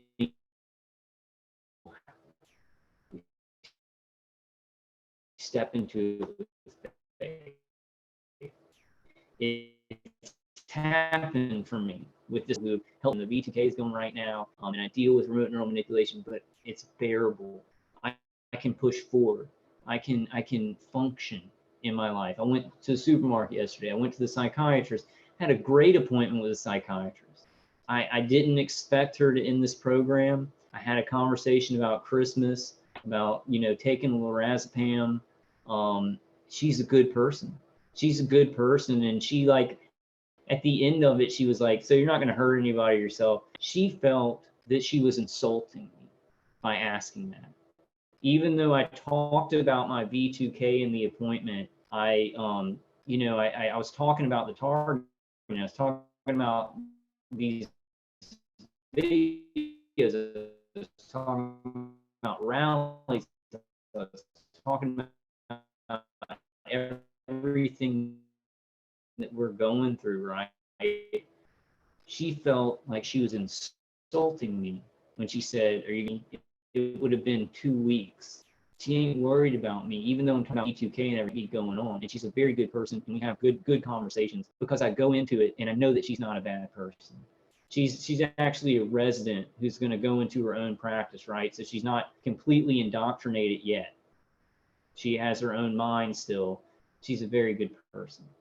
But that her saying those things and feeling like she wanted to skip through it fast because she knew because I tell her all the time, I just want to help people. I'm okay. God's got this. Like, this is bad. It's not fun. I'm tired. I'm depressed. I'm anxious. I talk about how hard this stuff is, but I tell her how with the defenses and things like that, it's getting better. Where I can't hear the V2K as loud anymore and stuff like that. Now it's directional.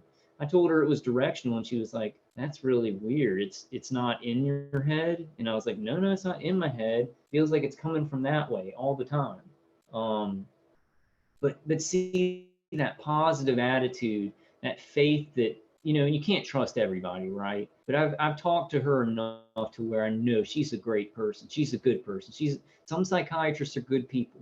It just is. It's a fact. It's a fact. They got into psychiatry or they became doctors because they wanted to help people. Tons of them are good people.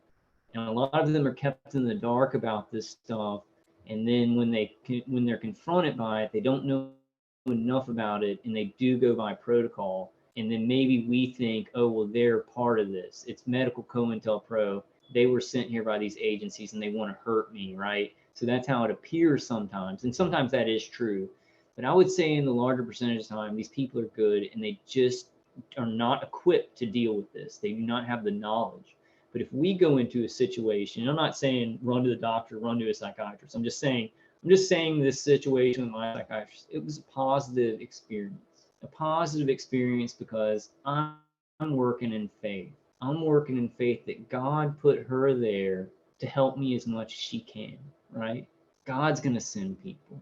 So in that situation, we say, well, psychiatrists are sent in and they're part of this. It's true sometimes. But in this situation, God comes from spirit of faith. And I'm not saying everything is perfect in life. I get gang stalked and I went to the convenience store and there was this guy in there looking like he wanted to kill me. It was really weird while I'm being microwaved and stuff like that. I'm just saying you're going to have a probability of some of these things in your life not turning into total disasters and everybody being against you. You step into it with faith. You do your best. You trust in God to protect you. You do what's right. It's been my saving grace in this. My attackers feel like they're losing. Some of them seem like they're changing their minds about this because I'm helping you guys, because I'm being the best I can, right? Like if we give into this and we get completely hopeless and we say there is no, and why did God do these people? They're like, oh, this person's a loser, blah blah blah. And you shouldn't. No one should ever be hit with this stuff. But I'm telling you, if you're at your best and you're being your best and you're helping people, these people attacking you, they're going to feel even more crummy than they naturally are because they're crummy, right? So, okay, the scripture puts it this way. God's word is a lamp unto our feet and a light unto our path. A lamp, God is not giving you the light for the next 50 years. It's like the headlights on your car. When you're driving at night, you can only see 100 feet in front of you, but you don't pull over because you can't see your destination 50 miles away. If you keep driving as you go further, then you will see more. Will you take that step with the light that you have? If you're waiting for all the details, you're going to be waiting your whole life. We all want to be comfortable, but being in God's perfect will make you a little uncomfortable. I'd say that goes a million times for us. And what type of person are you? Are you a person that thinks there's meaning in life? Do you see meaning in life? Has this targeting changed that? I tell you what, sometimes for me, I've wavered.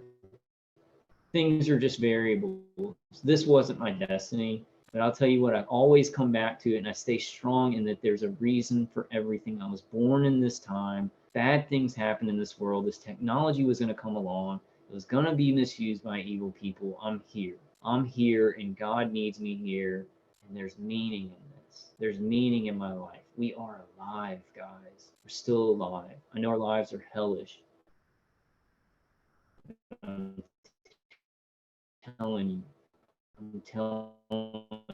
you, walk in faith, you believe, you try to protect you when you're communicating with other target individuals, right? Because there's liars, there's deceivers. but you trust him to protect you. You do what is right.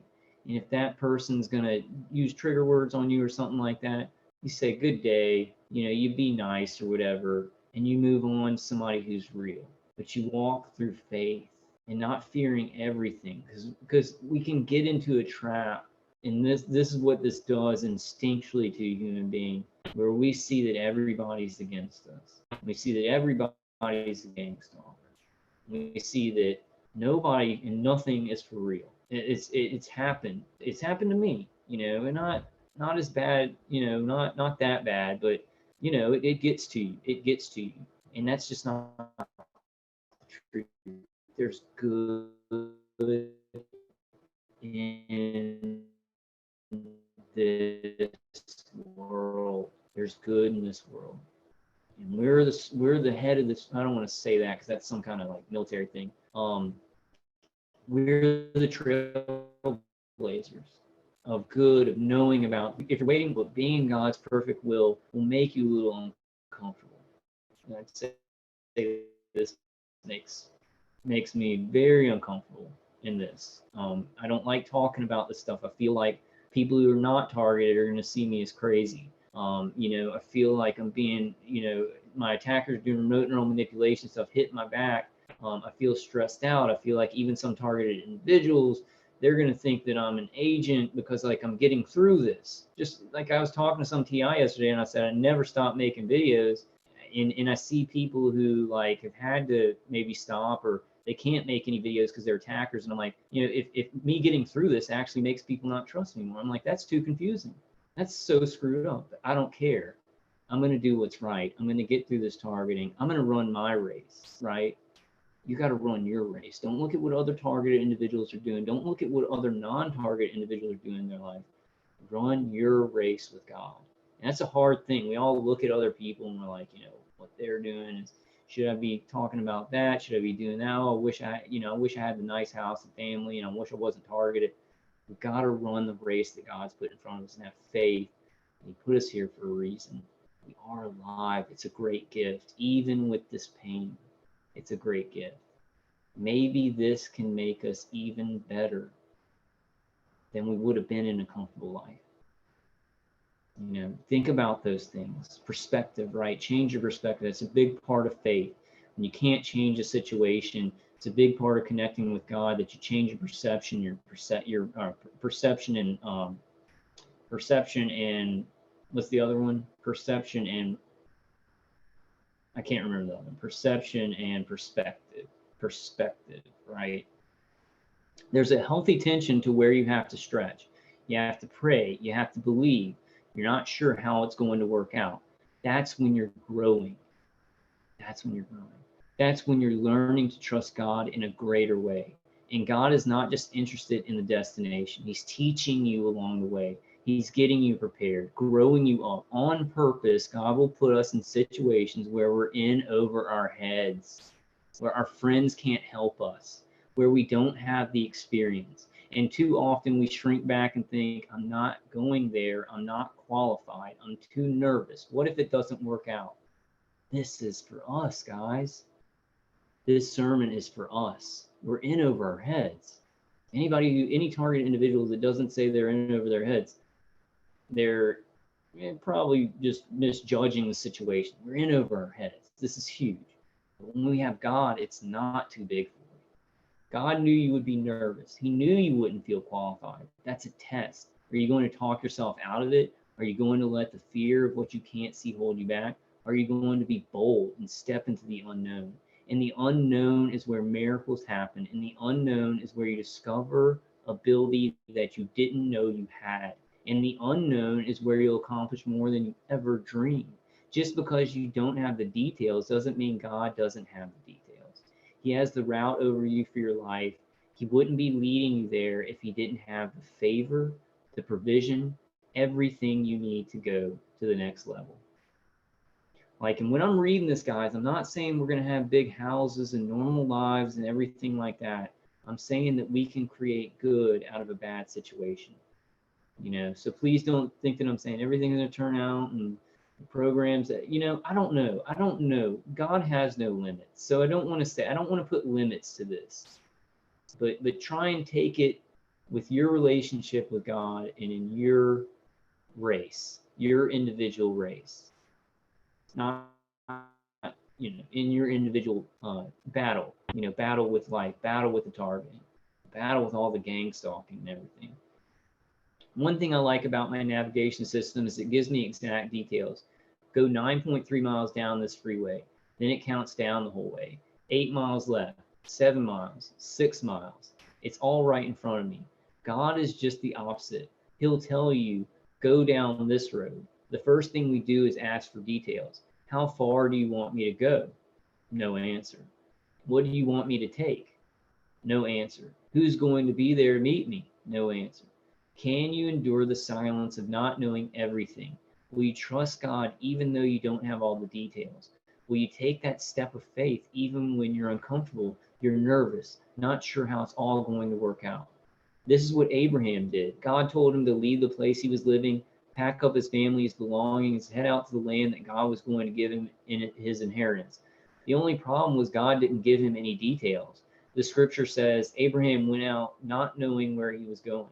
I can imagine Abraham telling his wife Sarah, honey, I've got great news. We're going to move.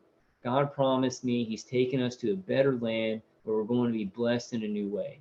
I can hear Sarah saying, that's so exciting. I can't wait. Where are we going? Abraham says, I don't know. He didn't tell me. She asked, well, what should I wear? Will it be cold or hot? He says, I'm not sure. Well, Abraham, are you sure God told you this? How are we going to provide for our family? Where are we going to get food for our staff and animals? This seems like a mistake. If you're going to step into the unknown, it's going to take boldness. It's not always going to make sense. People may not understand it. Your own thoughts will tell you, you better play it safe. This is too big a risk. What if it doesn't work out? And I think that we've got an extra layer there. We've got our remote neural manipulation and V2K telling us we can't do something, giving us feelings that we can't do something, right? So we've got that extra layer. You're going to need God. You're going to need God to give you discernment on what you should take a step out on, Abraham understood this principle that just because he didn't have all the answers, just because he was nervous, didn't mean he wasn't supposed to do it. The scripture says the steps of a good person are ordered by the Lord. If you'll take the first step, not knowing all the details, trusting that God knows what he's doing, then every step of the way there will be provision, there will be favor, there will be wisdom. And yes, it's uncomfortable not knowing. You have to stretch, pray, believe, but each step, you not only have God's blessing, but you're growing, you're getting stronger. And I want to add this, guys. Sometimes there's situations that just hurt. Like in this targeting, not just the targeting, but certain things that happen or betrayal or things like that. It hurts for a time.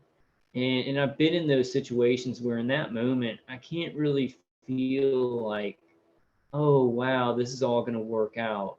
It feels like I've been pushed back so far. But know that that's not forever. And in those situations, if you believe and you pray, God will grow you in those situations. Strength training, right? I was talking about it earlier. Especially, like I want to say, even as targeted individuals, we need to do strength training. Especially as targeted individuals, we need to do strength training because our attackers are going to put more and more crap, in front of us to deal with. They're going to, they're going to do a lot more remote neural manipulation stuff, targeting stuff, directed energy weapon stuff, gang stalking stuff, street theater stuff, especially if you're doing something good.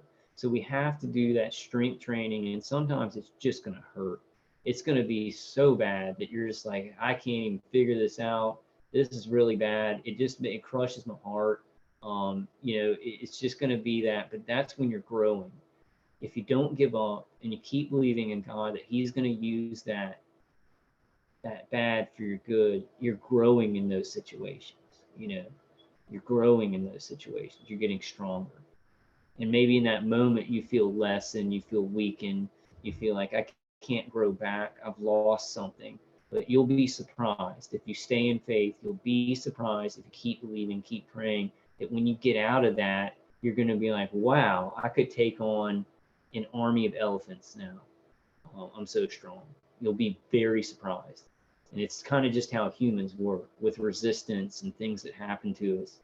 When we take it the right way, it can make us very strong. If we don't break, we just bend, we don't break, it can make us stronger than you can imagine. God is needed. Our Creator is needed. That force that I don't understand fully, but I know I can tap into it. I know that if I serve that force for life, protecting life, I have faith in that it will give me joy in my life. And I don't know how my life's going to turn out. I don't know if I'm going to have a big house and a family in my future or anything like that. I'm just not sure. Unknown, right? Unknown. But I know that I'm going to bring joy to others' lives. I'm going to do things that I feel are part of my destiny. It's life, right? It's life. It's unexpected. There's evil. There's evil in life. But if we remain good, we stick with God, we can do incredible things. He can get in there and work miracles that you never would have expected, and especially with these defensive things. You start with God and you say, I don't know how it's going to work. And some guys like Nicholas and Charles, they're working on stuff. They know where they're headed. They know some of the details. With me, I know some of the details of what works and doesn't work. But even then, there's some things that I can't see. There's some things that if we keep working at it and we add our faith in, we can do greater things than what we even expected, right? And a lot of other people who know are brilliant with electromagnetic frequencies and what kind of defensive works, the vestibular system and all that. And we're learning more, right? We're learning more. So it's increasing the probability in the practical world, but we need to increase the probability in our faith world, in our spiritual world, in our soul world. And then those things in the practical world are going to be like magnets. I guess that's a little bit like the law of attraction, and I kind of do believe in the law of attraction. I see how that when we're turned really negative by the remote neural manipulation and we're in pain and we're in a negative state and negative resonance, a lot of things go wrong, right? And it adds into the things that are set up for our bad. So I kind of, this targeting has really made me believe in the law of attraction. That when we get our resonance up, we're feeling faith, we're connecting with God, that awesome things can happen. Let me take a drink of my energy drink. I'll read some of you guys' chats. Hey, Virgie Sanders. Hey, Lost Years says they attacked my dog last night. She went limp and started twitching 3 separate times. You might want to get some kind of grounding stuff for your dog, Lost Years. They attack my dog too. She gets really lethargic and she has diarrhea a lot. Lost Year says they attacked me with terrible internal pressure in my core, headache, and twitching. So I cussed them out, and then they started doing it to my dog instead. Yeah.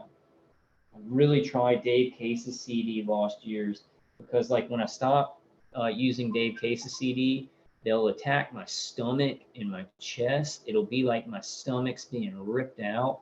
But if I'm using Dave Case's CD, they can't really do that. But I stopped it for a week, and it was like my digestive tract was being ripped out of my guts. And then my heart felt like, it just felt like it was like when you get a catch in your throat, but it was like, it felt like somebody was squeezing my heart with their hand, I really tried Dave Case's CD, grounding. There's a lot of stuff. Just kind of start on the road. Start on the road of practical defenses. Yeah, get a pad for the pup. Yeah. That's awesome, Virgie. Just Virgie Sanders says, hi, Kyle, you helped me yesterday. Just know, guys, this is if I really helped you, I want you to just pay it forward. Just pay it forward to somebody else in need. Let's start paying it forward. Let's start infecting with good, right? So if I helped you, like, all I ask is that you like pay it forward. You give somebody else inspiration. I think that's the best way we can do things. When you see somebody that's doing something that you like, that really inspired you, think about maybe doing something like that. Maybe not something exactly like that. I know a lot of people don't want to get on the videos and stuff like that, but doing something where you can reach people, sending out emails with inspirational things. You'd be so surprised. Or even if you're just texting with a TI friend, you'd be so surprised. I was talking to a TI friend yesterday, and I was feeling just down, and I guess I wasn't the worst I've been, but I was about to watch The Mandalorian and just tired, just really tired. And we were talking. He's a very creative guy. He started sending me music. He started sending me a lot of the music that he liked that helped him to unentrain, the targeting. And I started listening to it. I started feeling instantly better. Like I started getting goosebumps, and I just felt like my attacker's lock on me with the remote neural manipulation was weakened a lot. So you'd be surprised with just sending somebody a song that you like or something like that can change their whole day. Nothing too small, right? Nothing too small to inspire each other, to give each other hope. And we take all those little small steps, passing it forward, and those things really add up, right? We can look at that from the evil side, right? They do all these little things to us while they're targeting us, all these little gang stalking acts, but it adds up during the day and it weighs down on you during the day. So when you get home, you feel drained and worn out. You've been attacked all day. You got gang stalkers doing all these little, like I've got an old guy who goes and puts his trash out every time I go walk my dog. And I think that his wife's being targeted. She's old, and I think she has some kind of dementia or something. I think that they've targeted her. So he's working for it's tiring to think about how evil this is, right? But in that way, like those little evil things that add up that they're doing, we come from the other way. We add up all of our little hopeful, inspirational, faith-based, even technical-based solutions, add all those things up, and we infect that. So I'd really ask you guys that are like, hey man, you help me, help somebody else. Next time that you're like thinking, and even as small as this, when you're texting with somebody and you're like thinking about sending them something inspiring, but you're like, I don't know if they'd really, just send it. Just send it. You'd be surprised. You'd be surprised how it can just change somebody's day when they're struggling. They feel shattered. They feel, they feel just weakened by all this evil. You send them just there's these cool little memes. Me and Stacy send a lot of these.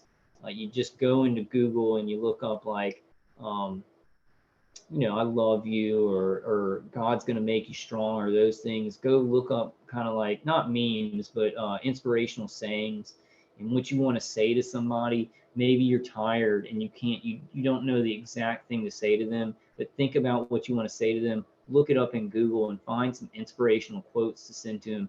You'd be amazed at how that can just lift somebody up. Oh, somebody was thinking about me. They were thinking about how I was doing. We've got to do good and make good sophisticated and put it in our life in every step of our day, right? As much as we can. Sometimes the targeting is going to be so bad, all we can do is survive. But that's really why I want people to climb up with these defenses, because then you'll have a lot more of your own control. You'll have a lot more functionality, functionality to do those things. Those things really build up just by letting somebody know you're thinking of them. And I need help with that, guys. I do this video, a lot of people, like they think I'm ignoring them and stuff like that because I can't answer all the emails. So I need all you guys in this channel, start talking to each other, start talking and of course use discernment. Of course use discernment. Don't just give everybody your phone number or anything, but we've got to find a way to get together and inspire each other and help each other and talk to each other. It's a hard task, but I feel like if we go into it with faith, right? I think that this is what I'm kind of coming to the conclusion. I can't figure out who's for real and who's not. I'm not anymore. I'm going to walk into this with faith, knowing that God will protect me, but I am also going to try and help other targeted individuals. And I think that's where we have to go for now. Now, talk about it in chat. We need to discuss this. I obviously don't want people doing dangerous things, right? Because, I won't go into all that. But I think we have to walk into this stuff with faith. It's a confusing mess, but we've got to trust God to protect us while we're doing good. Are you a person that believes things mean things, right? That things in this world mean something, that there is a creator, right? So even this means something. Even this messed up targeting where we can't trust anybody and all these people are turning against their own countries and innocent people in their own countries for greed or because they're desperate or whatever. It happened, right? It happened. So what are we going to do? How are we going to respond to it? We respond to it with hopelessness and fear, and we can't do this, and this is too hard, and somebody just needs to do this for me. If we do it with faith, belief, I can change this. I can change my life. I can own this. I can be responsible for the things that I can be responsible for in my life. You'll see miracles. The probability will increase for good things to happen, for you to move forward, to just survive. In some of our cases, it's just surviving. It's not really building up a great life yet. It's just getting through this, right? But if you do it with faith that God will give you things, then it's going to be much more probability that you can get through, and that God's going to target you with some people. God's going to put some people in your path, just like God put that psychiatrist in my path. My parents, my grandparent, my surviving grandparent, my TI friends that I have. I don't think that I'm talking to one targeted individual that I have a question about right now. I think that I've gotten through some of that, and I think God is protecting me a little bit. We got to look at Daniel in the lion's den, right? There's a lot of lions around. I wouldn't call them lions because lions are like majestic animals, right? There's a lot of hyenas. There's a lot of hyenas around, and they're looking to get their meal, right? These people microwaving us with neuro weapons and the directed into the gang stalkers and everything. And it's a little bit more confusing. Like this old guy who puts out his trash every time I go out, I think he literally does think he's fighting terrorism. I think he thinks that he's stopping the next mass shooting or some crap like that. I think he's very, very confused. Not a stupid man, but the culture and the communities have been built around confusing people so they do the wrong thing, right? And I kind of forgot my point where I was going with that. I am going to take a supplement right now. I'm going to take some green vein kratom because I've got a little bit more to go with this.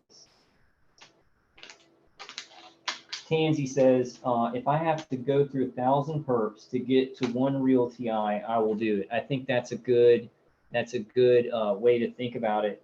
However, I think that I don't want to say a percentage, but I think that they're strategically placed, and then we start mistrusting people, and then we start maybe mistrusting targeted individuals not exactly going through what we're going through, and it spreads that evil, right?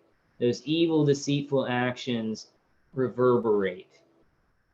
You see, that's why I'm asking y'all pass it forward. Be bold, be brave in your goodness, because those actions will reverberate. They have a resonance to them, right? Everything has a resonance to them. And there's even more complicated stuff past resonance, frequency, and energy. But if we do things in faith and belief and good, that stuff reverberates out. It can cut through some of this bull crap.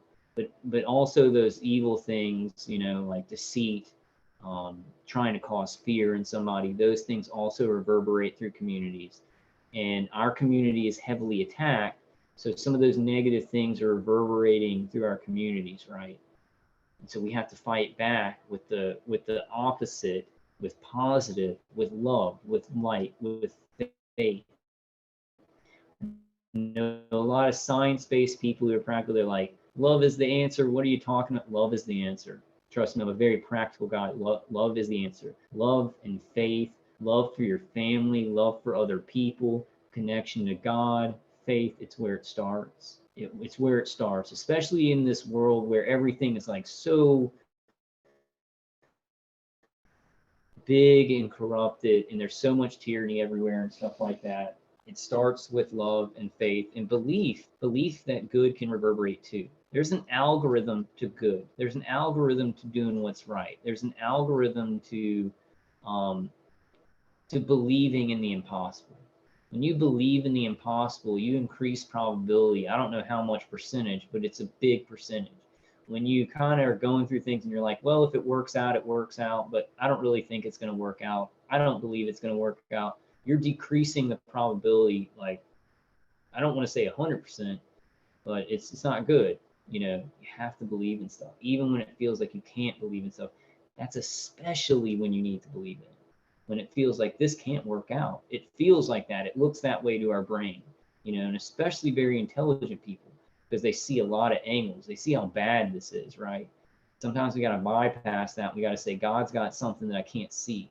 God's got something in the unknown is where the biggest miracles happen. Maybe we should look at this not as a curse, but an opportunity. I know that sounds crazy, guys. I know a lot of these things, a lot of you are in a situation, because I've been in that situation where I'd smack my mouth right now. If I was 2 years into this, the guy 2 years into this would punch me right now in the face. To understand how it sounds, but you got to get there. You got to get there to fight the impossible, to fight this darkness. And I forgot what I even said that I would punch myself in the mouth for. But I was very, very negative like the first few years in, and I realized that wasn't going to get the job done. It wasn't going to get the job done, and they were going to get what they wanted. If I remained negative and I remained on that cycle of negativity and not really believing that things, yeah, and I stayed in faith, but I didn't see that anything good could come out of it, you know.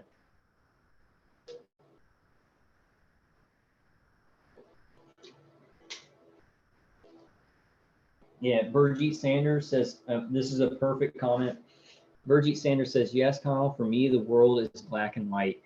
And I was thinking about that last night. Make no mistake about it. This is good versus evil. Now, these evil people, they want to complicate it and they want to say, well, nothing, there is no good and evil. And sometimes we just have to sacrifice people for the greater good. No, there is balance. And there is, when somebody else has a life that God made, you don't mess with that destiny. You don't know what God has in store for that. There's a better way to do everything. These evil people have been deceived. These evil people up at the top of the pyramid have been deceived into thinking there is no good and evil. We can do whatever we want. We can sacrifice people. We can genocide people off the world, even if God put them on that world with a destiny, for a purpose, with a soul. Make no mistake about it. This is a war of good and evil. That's so true. Lost Year says, love should be the moral foundation of what we do. If people acted according to that, none of this would be happening, or people within it would have the courage to stop it. Love really is the solution. And I think that love is intertwined with faith and belief, you know. So I don't think it's just like a romantic love, or it's not just a love for people. It's a love of self, and it's knowing that the universe has a foundation of love. Life is a gift, right? Like, people are attacking us, but God gave us the gift of life. So I kind of get confused. I've done it myself when I say, like, why did God do this to me? God didn't do this to me. God put us on this world, and free will is a part of this world. And then people who didn't feel love, these evil people who are microwaving us, the people at the top of the pyramid, the people who create wars for, you know, for gain, for monetary gain or control of land, they don't love. They want to control people. They don't love themselves. You know, I think that they are attacking themselves. They hate themselves so much, because when you love yourself, you help others because they are you. We're connected. The big lie, right? The big lie is that we're, you know. Kim Wallace says, and hey, Kim Wallace says, the police train and handle perps. I don't believe they don't know what they are doing. Yeah, I really have, Kim. That's the thing. What level of knowledge do the police have? Do they know that we're being microwaved 24 hours a day? Do some of them know it? Do certain, higher up police officers know? And then the ones down low really do think they're going after people who are mentally ill, who think they're being microwaved? It's mass confusion, right? It's that pyramidal order of, this person on this layer of the pyramid knows this, and this person on this layer of the pyramid knows this, and this person on this layer of the pyramid knows that. But yeah, police know, and the problem is that police departments get money to participate in DHS fusion centers and stuff like that, right? So if they don't participate, then they're not going to be there. They're not going to exist. So what this more than federal system, it's a globalized system, has created with DHS fusion centers, is if you want to exist as a police department and you want to have any kind of money to do anything, you have to work for DHS fusion centers. You have to patrol citizens. You see what I'm saying? So they've used people's desperation, even in these organizations, just for them to stay alive. You've got to do evil. You want to keep your police department, you got to attack these citizens. You've got to harass these citizens that maybe didn't do anything wrong. You see, so it's much more crude. It's much more crude and evil than just evil people deciding to do this. It's taking people who are desperate, or maybe a police chief who has a bunch of police officers working under them. They all lose their jobs unless he cooperates with the DHS fusion center. It's a systematic evil, right? It's a systematic evil that can even make good people do evil things. The Russian Revolution. It wasn't just evil people with evil hearts and psychopaths doing evil things. It was people who, before that crisis, would have never thought of doing such evil acts. And that's what we have here, guys. Now, I'm not saying my attackers aren't evil. They've decided to microwave people 24 hours a day. You know, there are some people that are psychopaths, and I'm saying it's more evil than that because it's making desperate and sometimes good people who would have been good if there wasn't so much pressure on them to do evil things. There's no chance of me doing anything like that. I'll die before that. That's why my attackers don't ever offer me anything, because they know I'll spit in their face. That's why a lot of you guys, but who knows? I don't know. I don't know about, like, are there targeted individuals who maybe offer, maybe they remote neural monitor them and see that maybe they would, you know, this stuff's a confusing mess, is what I'm saying. It's a confusing mess, but we can simplify it.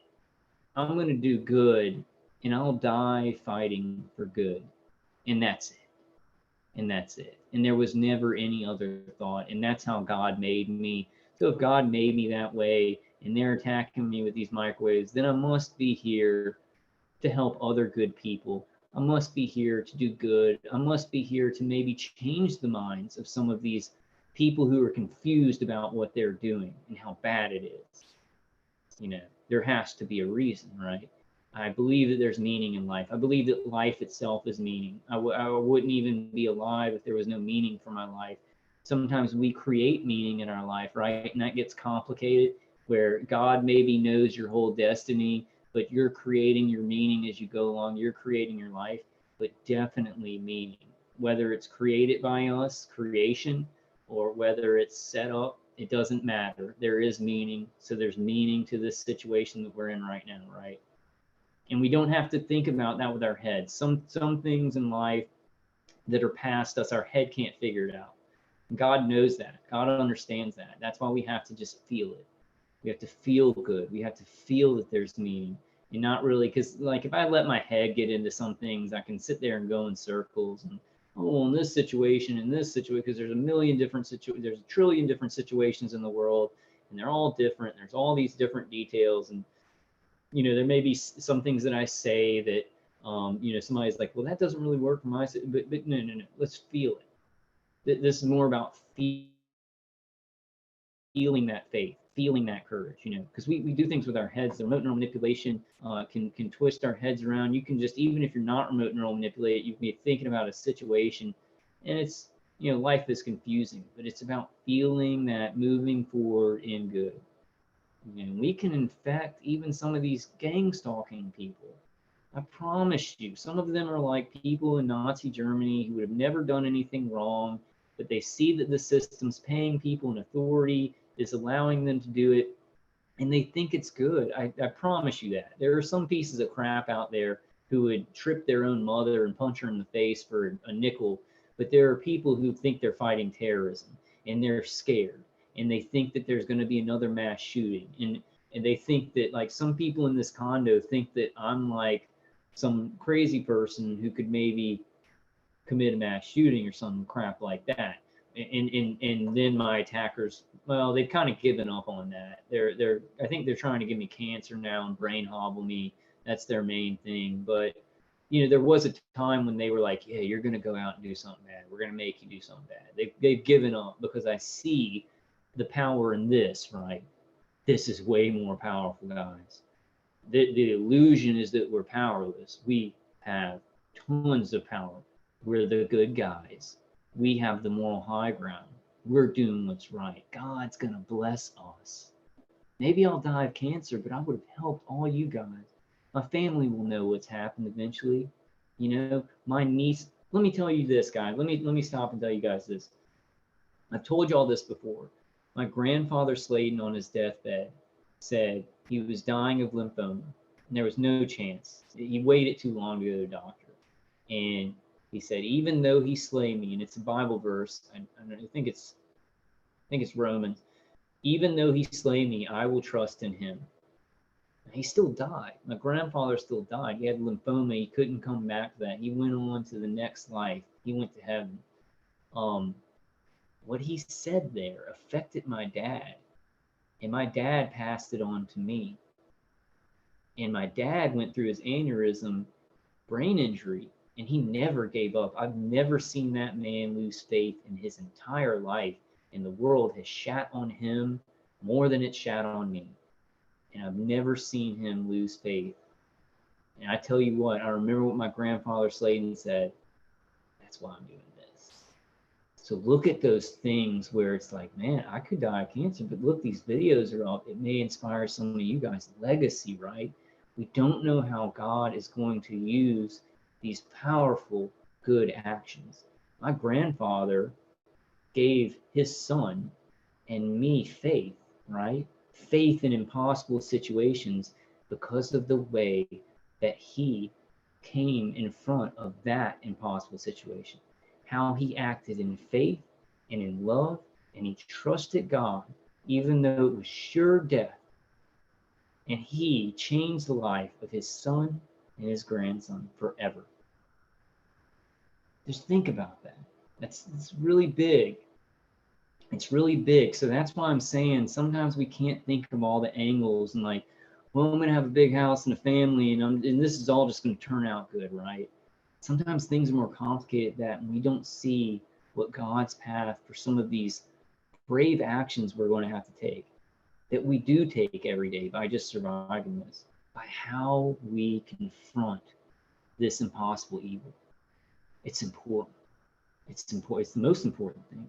And we can talk about defensive solutions and rallies and everything all day. This is where it starts. This is where it starts. It starts with God in the name of Jesus Christ. Because that man, how he confronted sure death by saying, even though he slay me, I will trust in him. Guess what I have in my head every time I'm in bed, my attackers are microwaving my head. Guess what I have? Even though he slay me, I will trust in him. And guess how much of a difference that's made in my life. And I just want to make sure y'all don't think I'm trying to come across some kind of perfect preacher. I'm perfect in my faith. I'm a messed up guy. I make a lot of mistakes. In my life. But I'm telling you, these things, we don't see where God's going to take them. And that's not a requirement. It's not a requirement to be perfect in your faith. That's a good thing. It's a good thing for me. But y'all see what I'm saying? You see how we don't see all the angles. I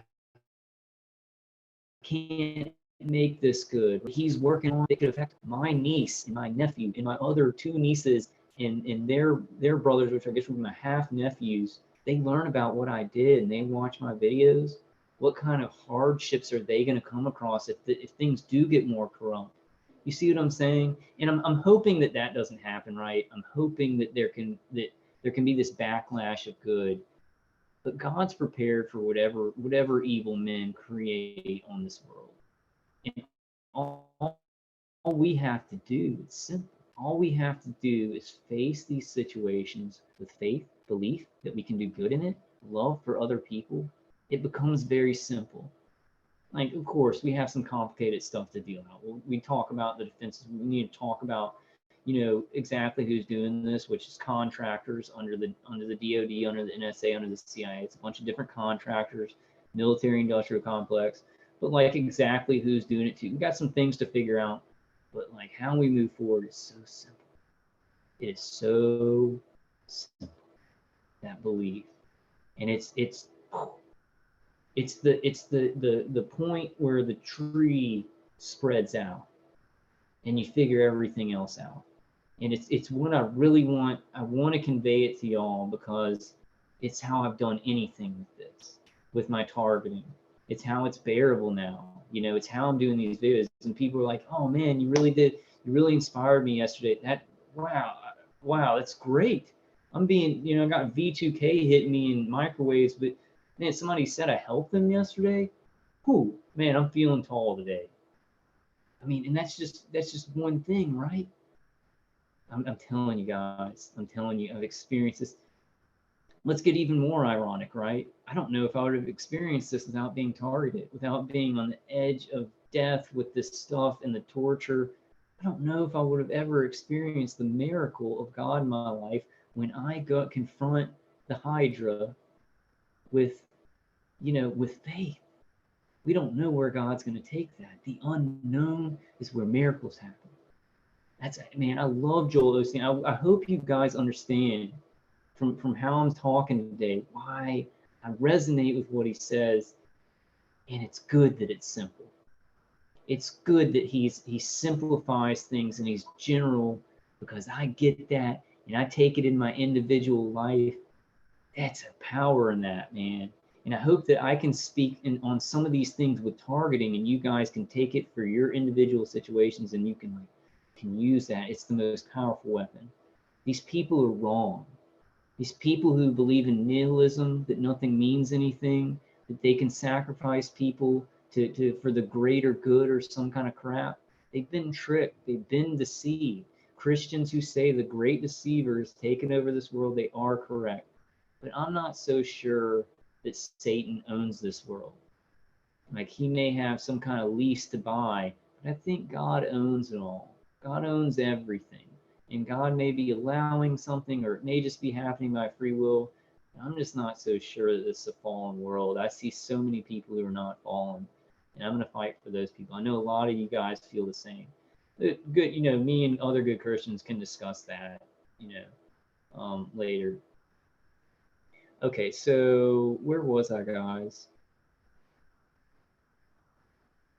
Oh man. Okay, I think I'm here. Okay, in the scripture, Peter was the only one that walked on the water, and he was the only one willing to get out of the boat. I'm sure the other disciples said, Peter, you better stay in here with us. Look at those waves. It's dangerous. You could drown. But when Jesus asked him to come, he had the courage to step into the unknown, and he walked on the water. Well, Joel, but he sank. Yeah, but he walked more than you. He walked more than me. What's familiar? Staying in the boat? Although that's comfortable, instead of being a blessing, it can become a curse. Familiarity can keep you from your destiny. What you're used to, how you were raised, the job you were in at for years. Don't let your comfort keep you from becoming all God created you to be. If Abraham would have put his comfort above fulfilling his purpose, we wouldn't be talking about him. You cannot play it safe your whole life and reach the fullness of your destiny. Now, for us, it's not about, well, sometimes it is about playing it safe. It's like, I'm targeted. So if I step out and start making videos, my attackers are going to get mad. They're going to hit me hard. Or I'm going to be swamped with deceptive fake TIs. If I step out and I try and talk to other TIs, I'm going to come across fake TIs, and they may do remote neural manipulation tactics, street theater stuff on me. But you can walk on water, guys. We've got to trust in God to protect us while we're doing good, while we're securing life, while we're helping each other. We must trust that God has our eternal soul. God has our eternal soul. These beliefs strengthen the mind. They strengthen the nervous system. So if somebody does some kind of trigger thing, you can go, you're doing that. That's it. That's it. It doesn't need to take a hold of you and take a hold with this remote neural manipulation.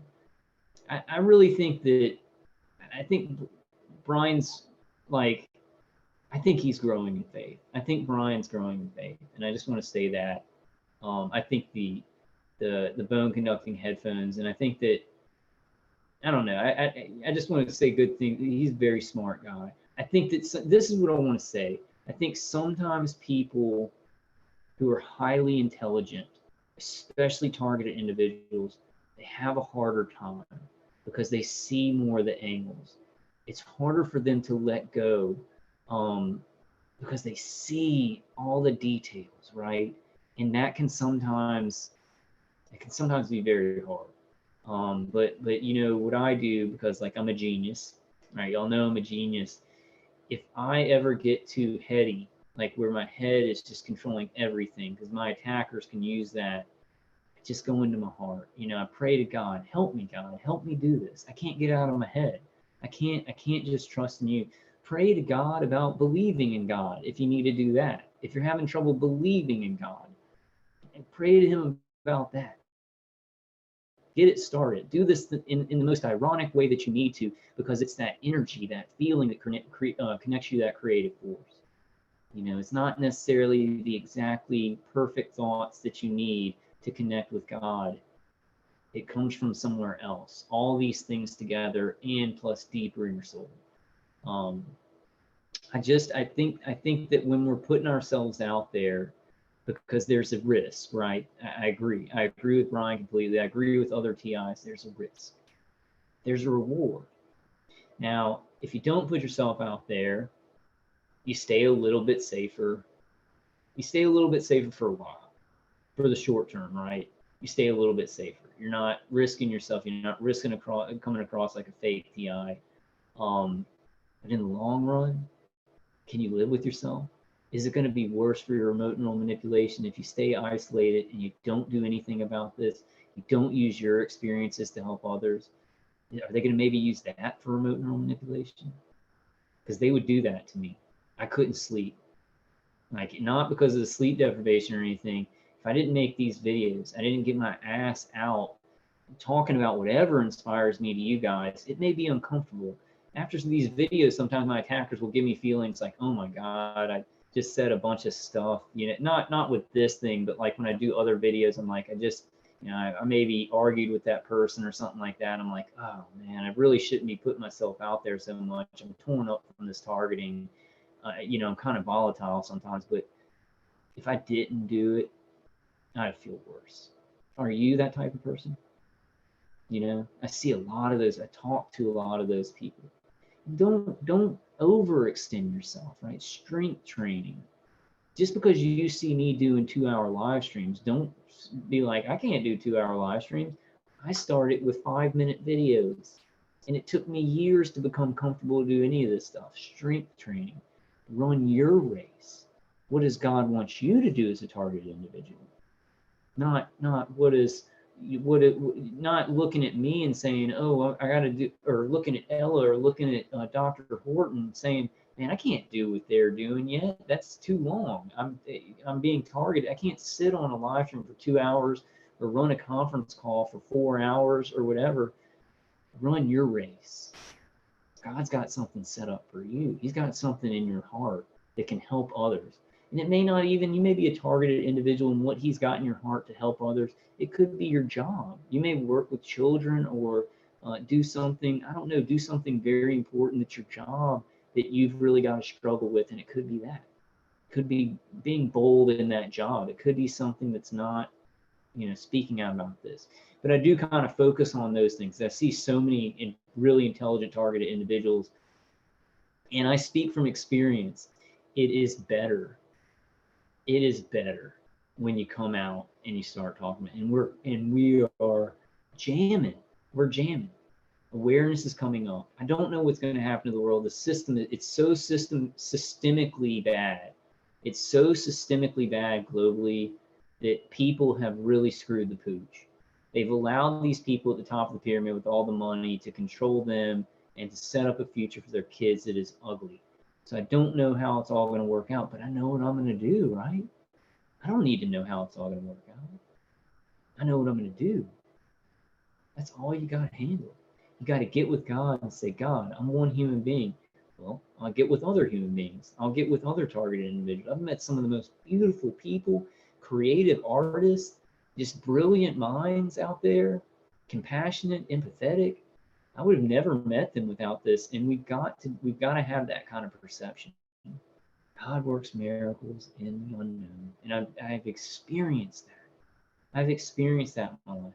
And it's almost like he got it ready for me, and I know that some people, you joke around with me, and TC gives me a little bit of hard time for, liking superheroes and stuff like that. But maybe that was in my path. Maybe God was getting me ready. Maybe does God have something for you that he was getting you ready? Can you think back to your childhood or hard things you went through where God was he knew you were going to have to face this, and he was giving you things to prepare. First superhero that I loved, and I wish I could say it was Spider-Man. It was Spider-Man after. My first superhero I loved was Wolverine. He could heal. He was really strong, get through anything. He's a survivor, the ultimate survivor, right? Was that maybe God give me a little wink when I was little, getting me ready for the future? In that new Wolverine movie, or not the new one, but X-Men Origins, you're gonna feel the most pain you've ever felt in your life, but you're gonna be the strongest that you could ever be. Right? When he put adamantium in his bones, it hurt him the most, but he was able to take it. He was made for that, right? He had the healing factor that could take that. And those are things in my individual life, and those are just little, quirky, nerdy things. But I take them kind of seriously. I see these things that are far beyond coincidence, it's like things that creators and artists created that a lot of people saw, that it touched people's hearts, and they said, I can be strong, Those things coming out, is God bringing those things out of good people to touch the hearts of other good people? And there's other things besides like comic books and movies. Obviously, there's tons of their art, and there's really great literary works, and just so many other things, even works, mechanical masterpieces and everything like that. But think back, was God maybe preparing you? My left leg is really sore right now. Okay, I still got a bit to go on this, and I really want to finish this. I really like this. Because we are in the unknown, and how we face it can just give God so much to work with. And this, man, right now, I want to tell you guys, I really feel like God is blessing this. Like he wanted me to do this. I feel an energy. The words are coming to me, and I really feel like that God wanted me to put this out. Like I haven't felt that way in a while, and you guys can probably see it in my videos. But with this one, I feel like it's blessed by God. I feel like he's like, yep, yeah, this is good. This is good. Let me read some of y'all's chats. Oh, hold on.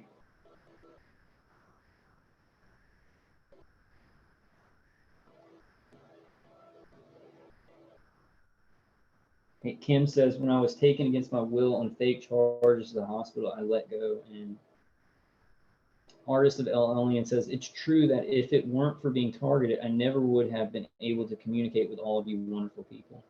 Yeah, think about the things. Think about things that are maybe good that have come out of this. And I know it's hard. It's hard to see the good that has come out of this, but I would have never known that I could be this strong. I would have never met such great people that I've seen such intelligence and strength and not giving up and doing the right thing always.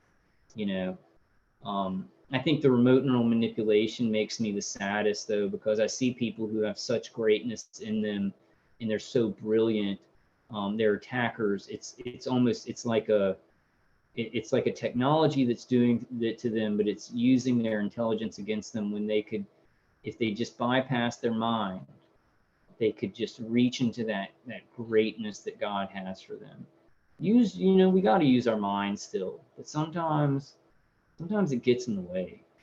Sometimes our head gets in the way. So don't let the what ifs talk you out of it. What if I fail? What if they say no? What if I don't have the funds? You'll never know unless you try. And when you come to the end of life, will you have more regrets from the risk that you took or from the risk that you didn't take? What if I get into this new relationship, Joel, and I get hurt again? That's what happened last time. What if you get in it and you're happier than you've ever been? What if it's a divine connection? What if I take this position and I'm not good at it? I'm not successful. What if you take it and you excel? What if you discover talent you didn't know you had? What if it opens doors to more opportunities? I can tell you every significant accomplishment in my own life, every major victory, I've had to step into the unknown. When my dad went to be with the Lord, I had never ministered before. I stepped up to pastor the church. I didn't know how it was going to work out. I didn't know if I could minister. I didn't know if anybody would listen to me. Every thought told me, Joel, don't do it. It's a big mistake. You're going to get up there and not know what to say. I knew I was over my head. I knew I didn't have the experience, but I also knew when we are weak, God's power shows up the greatest. I agree.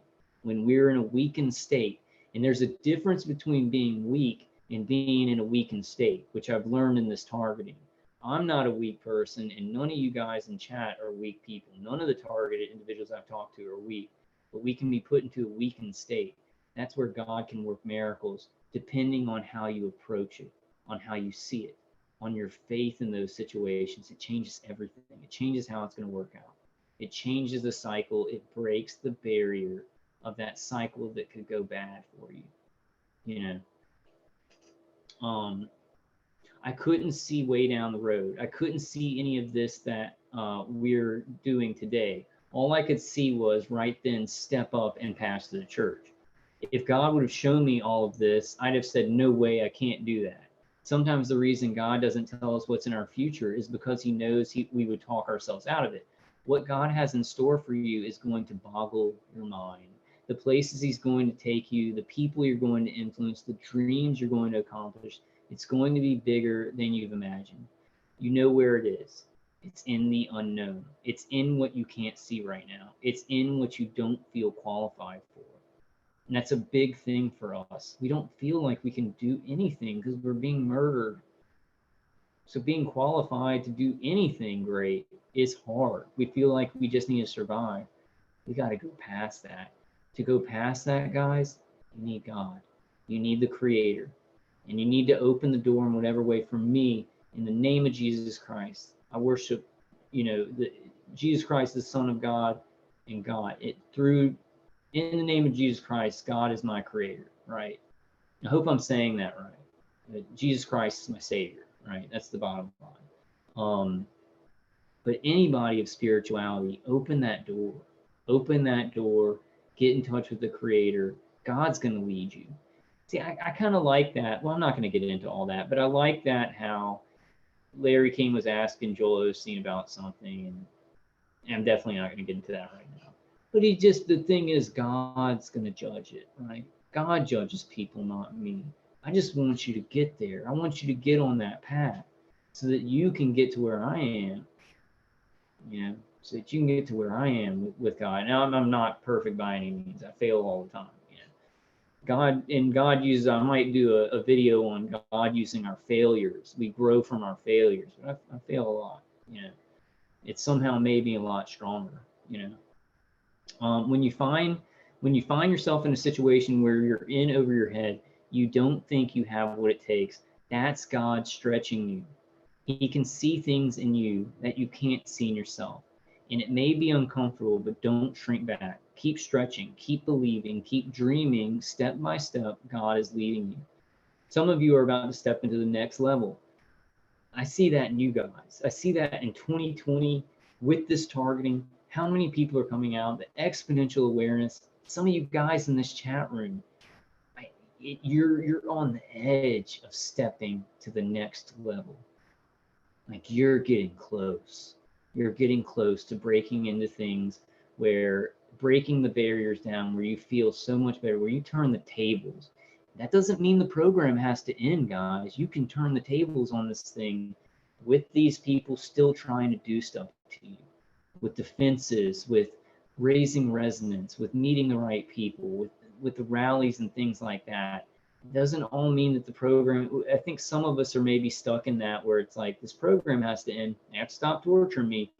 We need to go ahead and do what we can do now and get with the defenses that we can and help people. And you're going to see these things where it wasn't necessarily, and I hope the program ends. Like, I'm not counting that out or anything like that. I'm just saying, barring that, there can be other things in your path that turn the tables on this thing. I've experienced that. And I am ready in 2020 to experience even more. And I do expect this program to end. I expect more people to know about it, but the world is unknown. The world is very corrupt. It's unsure. So sometimes all I can do is I can get with other targeted individuals who are very smart. We can work on defenses and we can know for sure that we're going to come up with better solutions. That's what I can do right now. You know, get morale up for you guys, give you all inspiration so that there's a lot of targeted individuals going out there with God right at their back, pushing them along. The probability of people listening, more people becoming aware, right? Probability increases.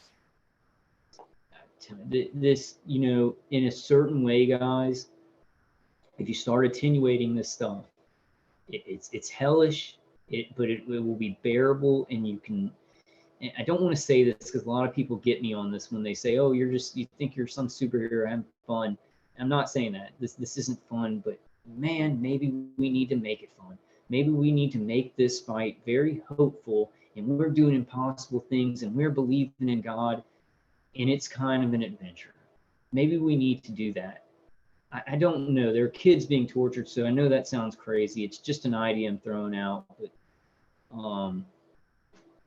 yeah, that does sound stupid, you know, thinking about how bad all this is. But sometimes we can have live streams where we're having fun, and it's an adventure finding victories in the impossible. You know, when I find something like a defense like Dave Case's CD, I'm like, told you guys, like I tell my attackers, I'm like, told y'all I was gonna find something. Boom, the CVS driver told y'all I was gonna, and it's kind of fun. It's kind of fun because they thought I was this little insect that they were playing around with, and I've turned this into a fight. That's kind of fun. I thank God for that, and I give him the glory. In all of this that I've done, first and foremost, God did it through me. We need him, guys. All you guys that are very practical, stop saying, why did God do this to you? God didn't do this to you. People did this to you. God's the one who's going to get you out of it. God's the one. And God, there's bad things in the world, right? But there's free will. There's people moving around and doing things and bad things. We don't understand how it all works. Let's get in contact with God about the good stuff, right? Everything gets really complicated. And I know to the practical person, you can be like, well, if there was a God, why did this happen? Why, you know, I get that. But let's just get in tune with the creative force that fights for life, that gave us life, gave us this gift. You know, I'm not done in this world. I guess I would be ready to go if I died tomorrow, but I don't feel like that. God doesn't put that in my heart. We're all at different levels. We're all running different races. But for me, I still got a lot to do in this life, right? And I want to talk to all of you guys who are all different levels just to get with God for your race in the unknown. And you may be 80 years old watching this and you're like, I'm kind of ready to go. My dad says, you know, I'm just here for you guys, and you know, I'm just here for you guys, and I'm ready to go on to heaven. He's at a different level of his race than me, and he's given me things, instilled in things in me, which help me to do this now. He's going through this targeting without even knowing he's going through this targeting, and he's never lost his faith in these horrible things where people have betrayed him and crapped on him, and his head was just, you know, was split open, and he recovered like I've never seen anybody recover, and it was because of his faith. Those miraculous things, like most men who did not believe in God, if they had that kind of brain injury, they'd be still lying in bed. For sure, scientifically, there's something to believe, and my dad has instilled that, and my grandfather before that. What have generations that have come before you? What have they instilled in you? What have our forefathers instilled in us? Of course, there's complications. You know, people wiped out the Indians. There's bloody complications all throughout history. I don't see why we're so surprised about this. I was very surprised about it because I lived in a bubble when I was a kid. But these horrible things and evil people do evil things all throughout history. Here we are. Here we are, guys. What can we do that's really good? How can we let God get involved in it? You know, we need to step into it with that sense of faith. What can I do with this? Because I hear a lot of Target, and me too. I've done this. We just talk about how could people do this? How could evil people do this? What the hell's going on? How could this be so crazy? You know, why do they think this is mental illness or whatever? Let's step into it. Start saying things that are different. Start thinking things that are different. You're going to need the practical defenses to get some of this remote neural manipulation off, right? Dave Case's CD, passive shielding on the head, bone conducting headphones, the hearing aids and stuff like that. You start getting into a mindset of like, what can I do good in this? How many people that are confused out there in gangs, can I change their minds about this? Can I tell them about this? What can I do? And I don't like just going up and cold talking to people like, hey, do you know about gang stalking? Like I did that video at Walmart and it just freaked me out. I just felt so weird about it. So this is what I'm doing for now, but I'm going to be trying to break out of my comfort zone. This is my comfort zone. Getting onto these live streams. What's your race? What's God? What's the path that He has you in? What's your comfort zone? How can you go further? And I guarantee you, that's going to lift your vibrations. It's going to get you closer to God. You're going to see these great things that can happen. It's going to give you hope. When you have hope, you can give others hope. And therein, that good that we're spreading around reverberates. It ripples. It's a ripple effect. These evil people who are at the top of the pyramid, the systemic tyranny and systemic child killing and systemic just corruption by corporations and the military-industrial complex, which is corporations in the military, ripple effects of evil. You know, they don't tell these people that are microwaving me or you guys, but they hurt me a heart. I'm a human heart, an empathetic person. It creates negative ripples and fear in the community. It doesn't bring people together. That's what they think. That's what they say. That's what the trick is. The illusion is that it brings people together to shit on one, to dump on one person, right? But it's only destruction. It's a ripple effect of evil, fear, confusion. So what do? We send out our ripple effects of hope, of light, of good, you know. And there's some people that are listening to this that you are so much more important than you think you are. You feel like you've been shredded, that you can't get stuff back. You put yourself together and you start resisting this stuff, and you're very important in this fight. Yeah, you're very important in this fight. But I think all of you guys, really. I think all of you guys. So some of you are about to step into the next level. You've been on that step long enough. You passed the test. Now the next step is coming. I feel this in my heart, guys. I feel this in my heart. I feel like God is, I really feel this.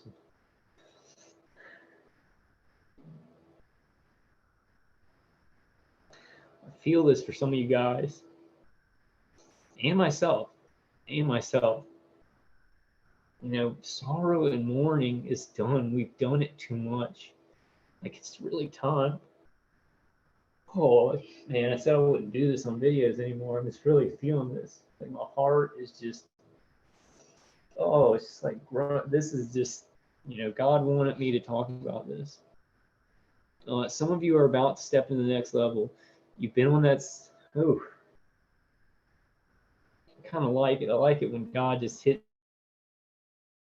me in the heart. He's like, you're doing the right thing. Oh, man. Take a drink. Oof.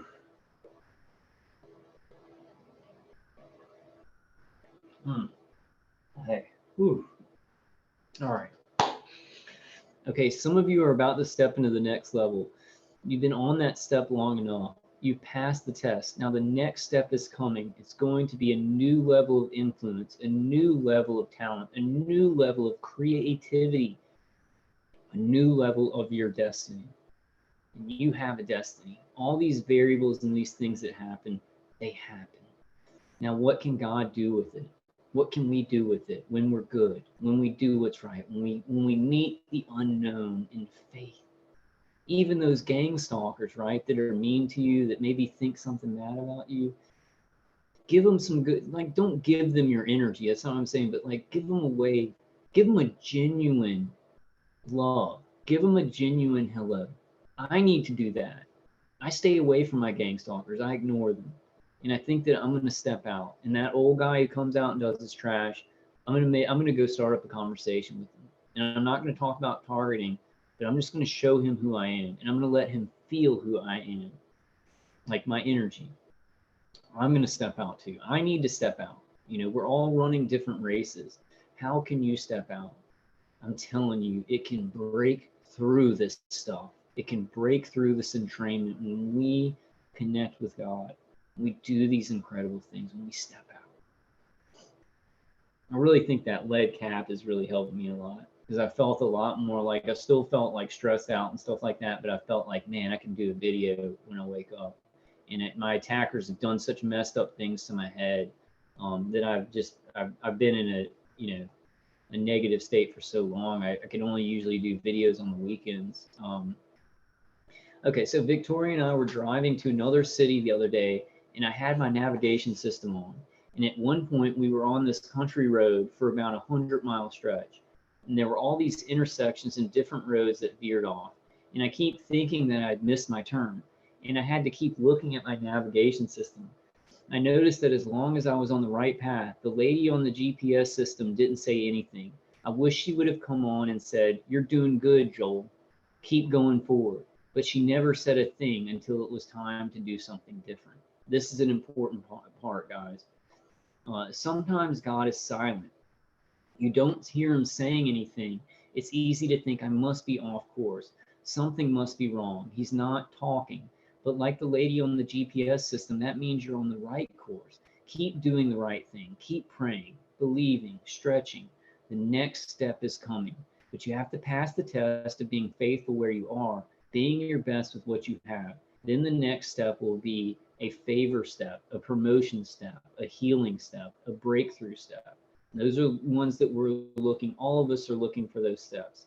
Favor step, a promotion step. And promotion may not mean job, it may just be how people see you in life, what people see about you, vindication, a promotion of where we're in this problem of targeting, a healing step. We all want that. We all want to heal.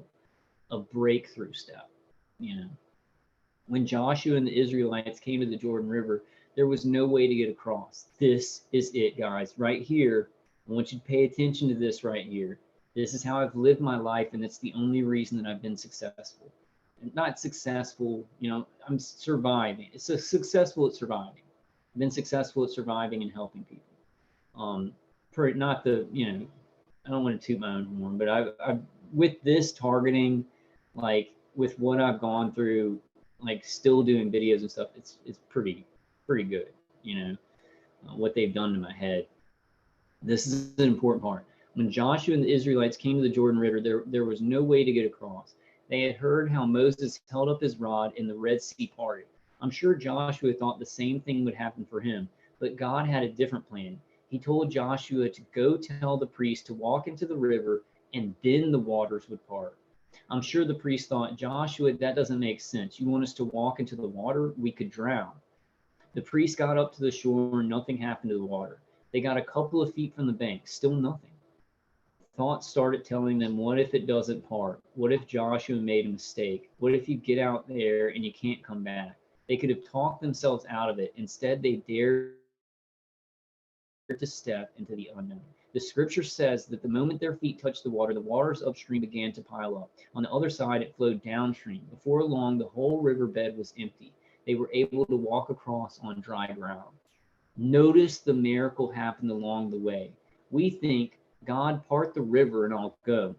God says, go, then I'll part the river.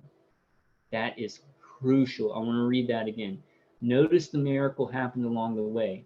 We think, God, part the river and I'll go.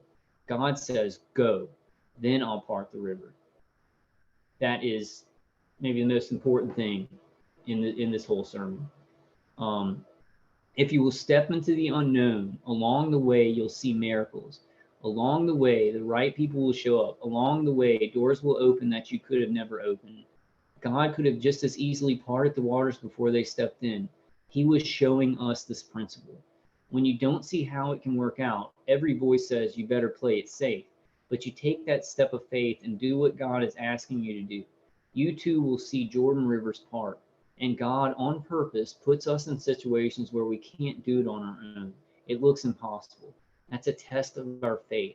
If we stay in the boat, we'll never walk on water. We'll never see the fullness of our destiny. And if God would have parted the waters first, that would have been a lot less stressful for them. They wouldn't have had to stretch and pray and believe. And I'm adding this, and grow in their faith, right?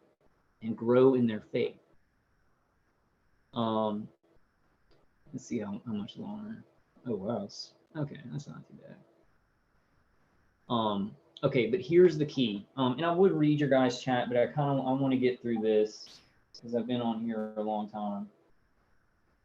I promise I'll do another live stream where I'm more focused on the chat and we can do a panel and stuff this weekend. But this is, man, God put this in my heart. This is right. This is right. And this is my experiences with targeting. It's how things work out sometimes, how I've attenuated this, how things haven't totally drowned me. And at times I felt totally drowned. And there have been times recently where I'm just like, I think I'm done. Like, I think I'm done. I think I'm too damaged. And you know, that faith, my faith was the only thing that was like, okay, now I got to get through this, right? And then when I did, I was so much stronger and I was so much more faithful. Those bad things almost give us more faith than good things that happen in our life. Talk about irony, right? Talk about how life is ironic, and life is very ironic. If you really know that life is very ironic, especially in this targeting, it's very important. Some very good things can come out of horrible things, and God uses evil people's, you know, bad actions sometimes to propel you in life, to get you to a place where you kind of want it to go from when you were little. You wanted to help. I wanted to help people that were in the most need. You know, I don't think that anybody should be targeted. I don't think this needed to happen, but here we are. Here we all are in pain, and I can help people. And that's my greatest wish when I was little. I always ask God, just let me help people. I don't even care. I don't even care if I make money or anything. I just want to help people. Be careful what you wish for, right? You know? And I'm not saying it's pie in the sky or anything like that. Yeah, Future Knowledge says everybody has to choose their own pastor they like. This really just touches me, guys. Please just focus on the message. Please just focus on the message. You know, I'd even ask some people who maybe don't like Joel Osteen or see him as a sheep in wolf's clothing, a wolf in sheep's clothing. I don't understand that, because these things resonate with me so much in my faith. But even if just try and just get the message, you know, about like your targeting and stuff like that. Try not to get sidetracked by, you know, things said about them or rumors or whatever. Okay. But here's the key. God uses the journey to get us prepared for where we're going. When you have to stretch your faith, believe that he's making a way, and thank him that things are changing in your favor. Your spiritual muscles are getting stronger. This targeting has strengthened my spiritual muscles. I would never have had the faith that I've had unless this awful stuff had happened, to where God put these miracles in my way. Life is ironic. We know that, right? So how is this ironic for you? How is this horrible thing, you know, that seems like it's destroyed your life? How is that ironically going to propel you somewhere you would have never gotten? That you're going to look back and say, wow, I'm not totally happy I went through that. I wish I could have had a life without that. But if you look at it in a new perspective, you say, I am glad I went through that. You're developing a greater trust, a greater confidence in God. When we received word that this place, the former Compaq Center where the Rockets used to play basketball, was coming available, something came alive on the inside of me. I knew this was supposed to be ours. What I didn't know was how complicated it would be trying to acquire it. God will give you the first step, but he won't tell you everything. I was excited about the possibility of moving Lakewood here. This was more than I could ask or think. But what I didn't know was it was going to cost $100 million to renovate. I didn't know a company would file a lawsuit to try and stop us. Sometimes it's good to be naive. That's called having childlike faith. All I knew was that dream was alive in my spirit, and I did what I'm asking you to do. I stepped into the unknown. This facility was owned by the city of Houston. My parents and our family, we knew the mayor. I called him, and the mayor was in favor of Lakewood having it, the first miracle. We needed 10 votes from the city council members. We only had 9.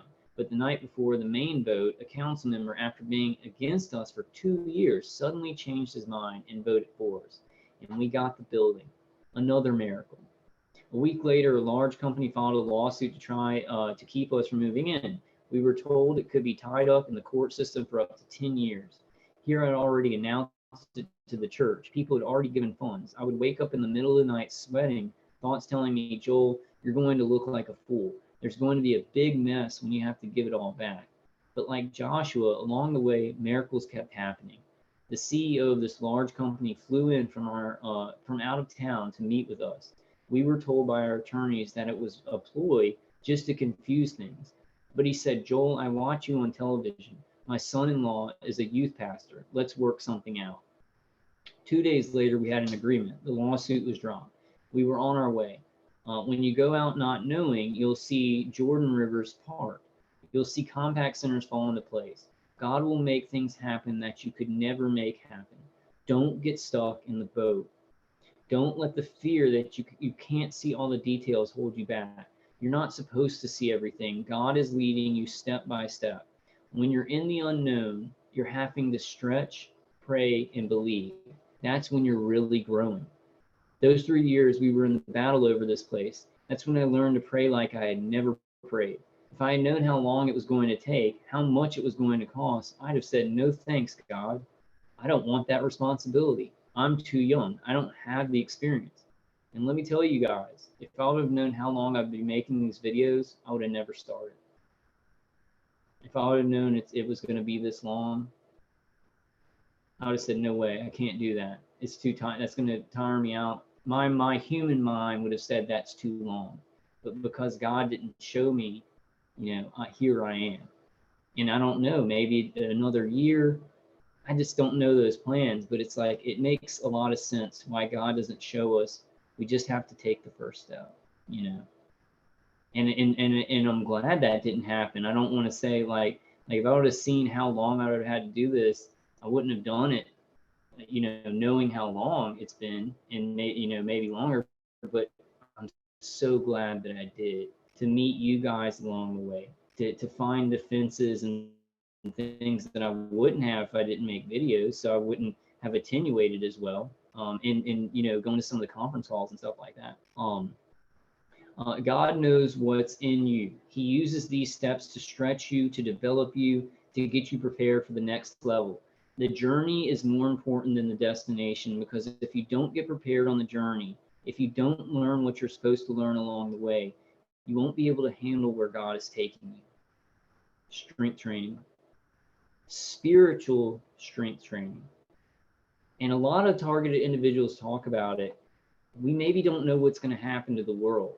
We maybe don't know, things might get really hard for everybody, but we've had strength training on being tortured. We may have to help a lot of people. I hope it's not that way, but we've got to be prepared for anything. And God is prepared for anything, and he's preparing us. He's growing us in spirit. See, God could have given us the compact center the first week when we prayed, or at least the first month we prayed. That would have saved me a lot of stress. I wouldn't have had to stretch, pray, believe. Why did he wait 3 years? He was getting me prepared. I was learning to trust him. My faith was increased. My character was being developed. And I'll tell you what, pain does develop your character. I know we'd probably rather not have the pain, but since here we are, we might as well enjoy the character, right? We might as well enjoy our buildup of character, of the pain making us more sophisticated, making us stronger spiritually, we might as well thank God for those things, right? I think a lot of us would prefer to be, a little bit softer in character and not have gone through this, but this has happened. So we got to move forward, right? And God can help us do that. He's going to build our character. I tell you what, it's built character for me. It's broken me a lot of times, Sometimes you break, you put yourself back together. But I think when you put yourself back together with God, the mind control doesn't, because these people want to do trauma-based mind control and split us, right? But when you put yourself together with God, a miracle takes place there where it's not in their best interest. It's not in our attacker's best interest. It's in our best interest, in God's best interest. What's interesting, in those 3 years, like the lady on the GPS, I never heard anything new. I never heard God say, "Don't worry, Joel, I got you covered. It's all going to work out." I had to trust him when he was silent. I had to believe he was in control when I didn't see any sign of it. I had to keep reminding myself the steps of a good person are ordered by the Lord. I took that step knowing that God put the dream in my heart. I didn't know how it would turn out. I didn't know if we'd be successful, but I believed I was doing what God asked me to do. And here's the key. Even if you miss it, even if it doesn't turn out the way you thought, God knows how to use it for your good. And God would rather you take a step of faith and miss it every once in a while than to play it safe your whole life and never make a mistake. And the times we make mistakes, we miss it. We get off course. The closed doors, that's all part of God's plan. That's getting us prepared for the open doors. But if you're so concerned you're going to miss it, you'll never get off a dead center. I like what my friend Joyce Meyer says. She was praying. She said, "God, what if I miss you?" God said, "Joyce, don't worry. If you miss me, I'll find you." But sometimes we let the fear of the unknown hold us back. Being in God's will, there will be a not knowing factor. You're not going to know all the details, how it's going to work out. You have to have this boldness to step into the unknown. This is what my brother Paul did. He's a medical doctor. For 13 years, he was the chief of surgery at a hospital in Arkansas. He had a successful practice. Looked like that's how he would spend his life. But when Daddy died in 1999, Paul felt the Lord leading him to come back home to Houston to help us pastor the church. His colleagues thought he was having a midlife crisis. They told him to wait at least a couple of years, get over my father's death, not make an emotional decision. But deep down, Paul knew that's what he was supposed to do. In his mind, it didn't make sense. Leaving your medical practice, giving up all that training, thoughts started telling him, what if it doesn't work out? What if you don't like it? What if they don't like you? What if you get on there and Joel makes fun of you all the time? And he always makes fun of his brother, Paul. In the natural, it seemed like he was making a mistake. But like Abraham, Paul went out not knowing how it was going to work out. He didn't have all the details. We didn't have a 10-year strategy. All he knew was the first step: go back home and help your family. What Paul didn't know was how the ministry was going to grow. He didn't know that after 8 years for helping us faithfully pastor the church, God would open the door for him to go to Africa several months at a time and operate on less fortunate people. That was his dream, to do medical missions. He thought he was walking away from medicine. What he couldn't see, it was all a part of God's plan. If he had not stepped into the unknown, he wouldn't have reached the fullness of his destiny. When you have this boldness to go out not knowing, your life will be more rewarding, more fulfilling than you could ever imagine. Especially for us guys, when we take chances, what do we have to lose? For us, it's even easier. This is how I feel. I feel for us, it's even easier than for normal people to take chances, to take risks. Because what do we have to lose? We're being tortured, we're being murdered, we're being gang stalked. To step out on boldness and courageousness and help people and do what's right, it's easy. What do we have to lose? Oh, wow, somebody makes fun of us or something like that. We're gang stalked all the time. Oh, our attackers hurt us or whatever. They do that all the time too. I just think that God will protect us. I know that I guess I don't want to get too much into that, but like God will protect us, even with fake TIs, if they're using trigger words and things like that. God will protect you, and it will bounce off you. You will be like, oh, that's some kind of trigger thing. God will allow you not to internalize it. He'll make you stronger. So I don't think we do need to, protect yourself still. But I'm saying for us, what do we have to lose by being bold, by doing what we know is right, right? I talk to some targeted individuals that it's like they still don't want to. Like I talked to a targeted individual that I said, you need to listen to Dave Case's CD all the time, and they said, well, I can't use it in the car. That's illegal. And I said, you need to listen to it in the car. Like, who cares about these little laws? Stop being compliant. Stop having your perception twisted by a system that's so corrupt. Do what you need to do. This is a war, right? Step out in boldness and change your perception. And that's just a little thing.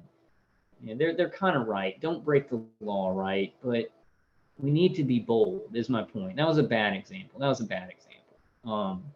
We need to be bold, and we need to change our perception, and we need to say, what do we have to lose? And then let God take it the rest of the way. Take that first step. When you take that first step, and that's the hardest part, right? Stepping out in boldness, helping people. And your way may be different than making YouTube videos. That's when he's going to create the miracles. He's not going to create the miracle. Like, I don't know if people, this is not how I live my life. I live my life like that. I stepped out and I said, when I start working and I start burrowing that hole, that's when God's going to show up. If I say, hey, I'm waiting on God to stop this, then I'll go to work. If God stops this program, then I can do great things in my life. Boy, I would be probably dead. I'd probably be dead. It's just part of it. It's part of it, and I don't know why, but when you take that first step of faith, then God can get in there. But kind of waiting and saying, God, fix this for me. Fix this. But you're not doing anything, it doesn't work. It just doesn't work because you're not living in faith. You're saying, God, look, but God created this world where people move around, they build things, they do things, they help each other, they heal each other, medicines, certain kind of defenses and stuff, and things work a certain way. So when you take those steps of faith out, that's when God gets in there, and he can change everything. He can turn the tables so fast your head will spin. You will see things that it's like, oh man, I thought we were gonna, I thought I was gonna have to get into a big Faraday bunker or whatever, which I thought, but this grounding straps work. Dave Case's CDs work. We're gonna find better solutions, right? Maybe for some of you guys, like you're in a position where it's just survive. It's just survive. It's just have hope. It could be your step of faith. It's just having hope that things will get better. It might not be stepping out necessarily right now. You might be in a situation where it's just thinking that things can get better. You may not be able to see it, and it looks like nothing can get better, and it's just going to get worse, and you need somebody to just stop this for you. Your first step may just be seeing that things can get better, knowing, believing that things can get better, and then God can take it from there, right? It depends on your race. It depends on where you are, in your fight with this. It depends. Get with God on that. We got to be bold, guys. What do we have to lose? The world is it's so corrupt. I don't want to say fallen, because I still believe that it's God's world. I think that Satan has a hold of a lot of human beings, but God owns the universe. I don't know. Me and other Christians will talk about that, but I just think that we got to fight for what's right. And I know that there's big corruption in the world. A lot of people are turning towards evil. But that's why we have to do that. That's why we have to fight this so hard. We do it with boldness and faith, even when things look grim, even when things look like, man, I can't even do that. I can barely get up out of bed. I can barely think. How am I going to do this live stream? Did this live stream today, guys. I felt like, man, I can't think. But like using Joel's sermon, it's like God put that in my heart. So I hope you guys that maybe don't like him can just listen to the sermon, because I needed it. I needed it to kind of sail me along, because I can't, do sermon. My mind's pretty messed up, but this helps me to bring some stuff out in me. Um, I hope this helps some of you guys. We got to be bold. We got to be courageous. We got to face even the grimmest situations with faith and belief, and then God can get in there, increase the probability, increase the practical solutions that come forth. I've experienced it, guys. By far, my life's not perfect. I deal with a lot of pain, but man, I'm going to find more stuff. I'm going to keep moving on. God's maybe got something bigger planned. God's maybe got something bigger planned. There's going to something come along that knocks us out 100%. The program may end. Like, I'm going to ask him big, but then I'm going to move along and I'm going to see how he brings those miracles into my life, in y'all's life. Just me talking to y'all, just Bergie saying, you really helped me yesterday. Man, I feel 10 feet tall. I helped another targeted individual who was like getting hurt and feeling bad. I helped them to maybe have a good day, to maybe just even have a good day. Boy, think if we all just do stuff like that. Just pray it forward, but pass it forward. What's the word? I can't remember what it's called. Pay it forward. I couldn't remember the word pay just now, but pay it forward. Let's all do that. Let's all pay it forward. The reverberations of evil, they're reverberating through the world. There's a corrupt system. The only thing that we have to fight back with is good, with faith, with light, true light. Now, I'm not talking about some kind of Illuminati, light. Intelligence is light. I'm talking about the light in our heart, in our soul, that connection to God. We'll see those things reverberate. I've already seen it in my condo here. There's a couple of people who gang stalk me in a very passive way, but a lot of people like that I don't even really talk to personally, they maybe have seen my videos and they understand what's going on, right? So if you step out, you may think it's dangerous, your attackers are going to do something bad to you, but these gang stalkers in your area might watch your videos and they might say, oh, I didn't know they were being microwaved. I didn't know they were dealing with neuroweapons. How's God going to deal with that boldness? That boldness when you step out? I don't know. So in some ways, I think that God's working behind the scenes on stuff that I don't even know that's going on in my community and with the law enforcement here that's bigger than I could even think because of things that I'm doing here.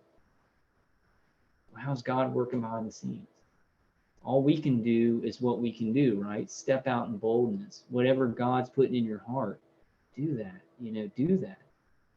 And don't, strength training. Keep in mind strength training. Don't come out and try and do like a 2-hour live stream or something like that when you're really hurting. Just a 5-minute video. A 5-minute video, a scripture, and I'm gonna do that on the next one. I'll do that on the next. Okay, so there was a young Jewish girl in the scripture named Esther.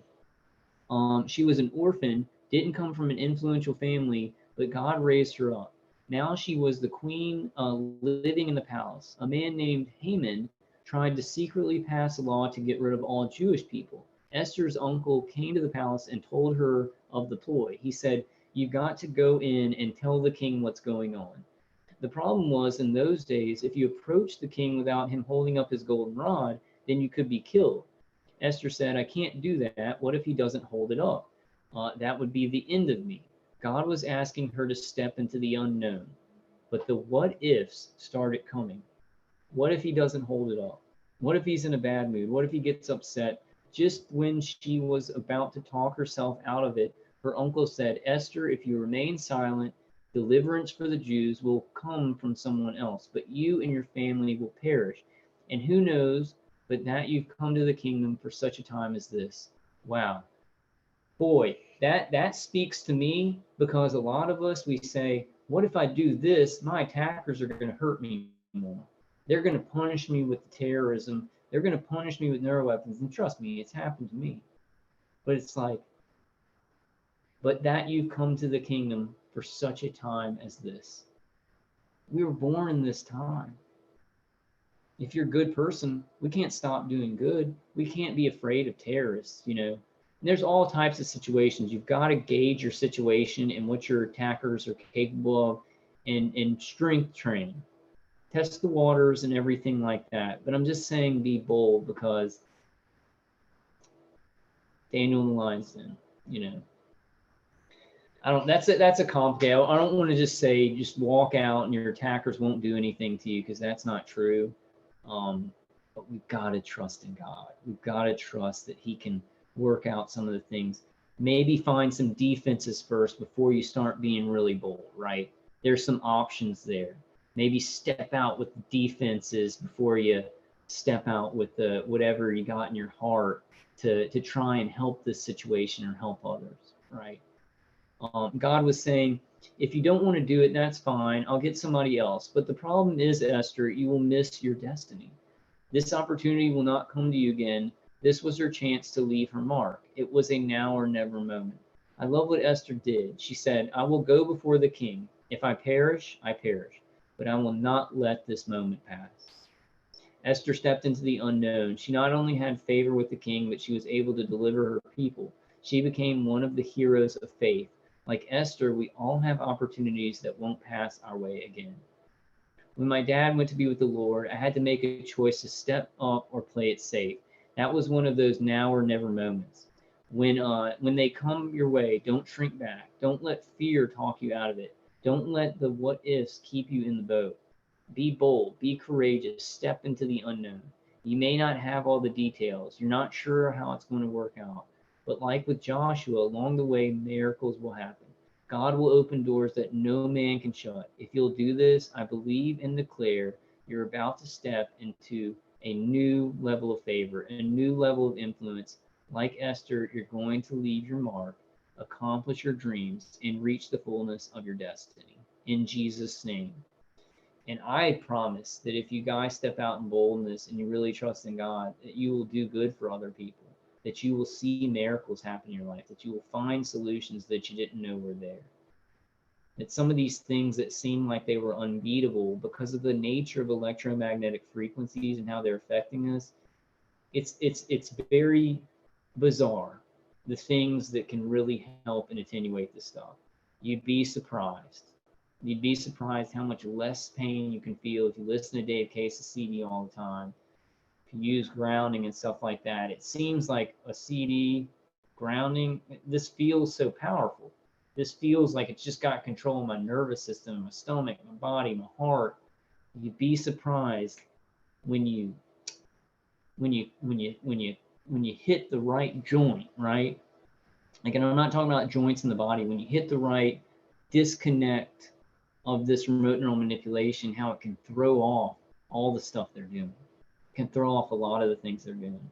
And that's what what faith is all about, is that you got to sometimes trust God in those things, because like we don't understand it completely, right? And I understand a lot about this technology and how they're doing it to us, but maybe some of you guys out there, you're just like, I can't even picture how this is affecting me. We got to learn more about that. We're going to learn more about that. But stepping into some things that maybe other people like me, like Brian too is saying, the bone conduction headphones, definitely give that a shot. The noise canceling hearing aids, Dave Case's CD, the less EMF headgear, grounding for certain. Step into some of those things. You can't do it all at once. The supplements, cleansing, and everything. Let's make a list and say whatever I can kind of afford. Make a priority list, and whatever you can afford, you just start with that thing, and then you keep going with that, and pray to God about it. I would start with Dave Case's CD personally if you're not trying anything, but get with God. Pray to God about that and be like, God, what do you want me to start with? And then kind of whatever you're thinking, your instinct is going on, start with that. But we'll talk about that some more in the last video. I just wanted to, man, I just love that. That really touched my heart. And that's what step first in faith, and then the waters part. I think as targeted individuals, sometimes we're like, well, if this wasn't happening to me, then I could do great things. And I'm like, no, now with this, while you're being murdered and tortured, you're going to do great things. if you get with God and you say, okay, God, I can't see how this is going to work, but you can do anything. This creative force in the universe, this good force, our powerful God, in the name of Jesus Christ, right? It's been everything to me in this. It's been the way that any good things have ever happened in my life, that I've survived this. Yeah. Virjeet Sanders says, pain, pain, pain, it sucks. Yeah, it sure does. You can attenuate a lot. V2K sucks also. Yes. Tanya says, nice. I love it there. It is bad in that state for targeted individuals. Are y'all, what state are y'all talking about? Yeah. What state are you guys talking about? Oh, California. Yeah. Some really good people in California. I feel like California, they test out all of the news for targeting and like kind of communist stuff. They're on the cutting edge of it, of eating their own citizens. They're on the cutting edge of the best software to really screw over targeted individuals. They're on the cutting edge of COINTELPRO and stuff like that. So there is a danger in California, and I know why a lot of people say to leave it. There's a lot of great people there too, and a lot of great targeted individuals there too. I don't know. Sometimes that's an unknown for me. What's the worst state, that does this? And I'm not for sure. I think California is really bad. Oregon's really bad. Florida's really bad. New York is really bad. And you look at those states and they're all near water. And that says something to me. And this other guy, Ed something, I can't remember his name, but he's a private investigator who helps targeted individuals. And he says that there's some type of system like cables or antennas or something like phased array antennas that are like underwater. And that's why you see a lot of people who are on states that are near the water, they're targeted more because there's more, the infrastructure under the water helps more people be targeted in those states. And in California, I think it's also the Democratic or the socialists kind of going into socialism that makes them so gung-ho about all these great new programs to murder their citizens, right?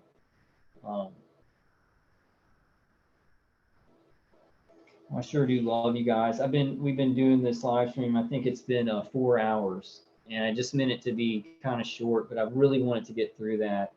A lot of these things that Joel Osteen does sermons on, like I've thought about them before in my own way, and it's just like, man, he resonates with me, and I'm not an evil person. So I kind of looked up a bunch of stuff about him yesterday. People that were saying that he is a wolf in sheep's clothing, that he's like a Satanist, that he's a watered down Christian and stuff like that. And I didn't see anything that convincing. I really, really looked into it. I've really looked into his background. And he makes a lot of money from his books, but he makes no money from the church. And he donates tons of his money, pays lots of taxes. But he says that he likes, I may show some of those things on later videos, but the message is what's important. The message is what's important. And that's a positive message. It's a positive message, of how we should trust in God when we step out. It's been everything for me. Like, when I first knew that I was a targeted individual in this program, I stepped out. I said, and I had no idea what I was doing. I just got to speak out about this. This is happening to me. It's awful. And I think that a lot of people would have maybe been smarter than me, and they say, well, people are going to think I'm nuts, and it could cause more problems for me. But we kind of have to simplify things and say, what more do we have to lose? And we're in the right. We are being murdered. This is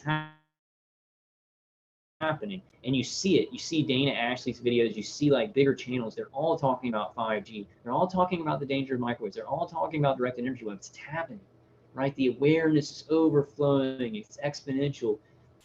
There's not as much of a chance of being marginalized more in society than we already are for talking about these issues. There was 6, 7 years ago, it could really screw you over big time, even more than you are as a target individual. But now a lot of these issues and concerns are becoming way more mainstream. The problem is that the mainstream media is hiding it on purpose. They're purposely not reporting it because they're part of the military industrial complex. But that's an unknown, right? It's an unknown how many people really are aware about this problem. Probably way more than we think. They're scared. They're probably not going to speak out, but will they believe you? It's getting more likely. The probability is coming up.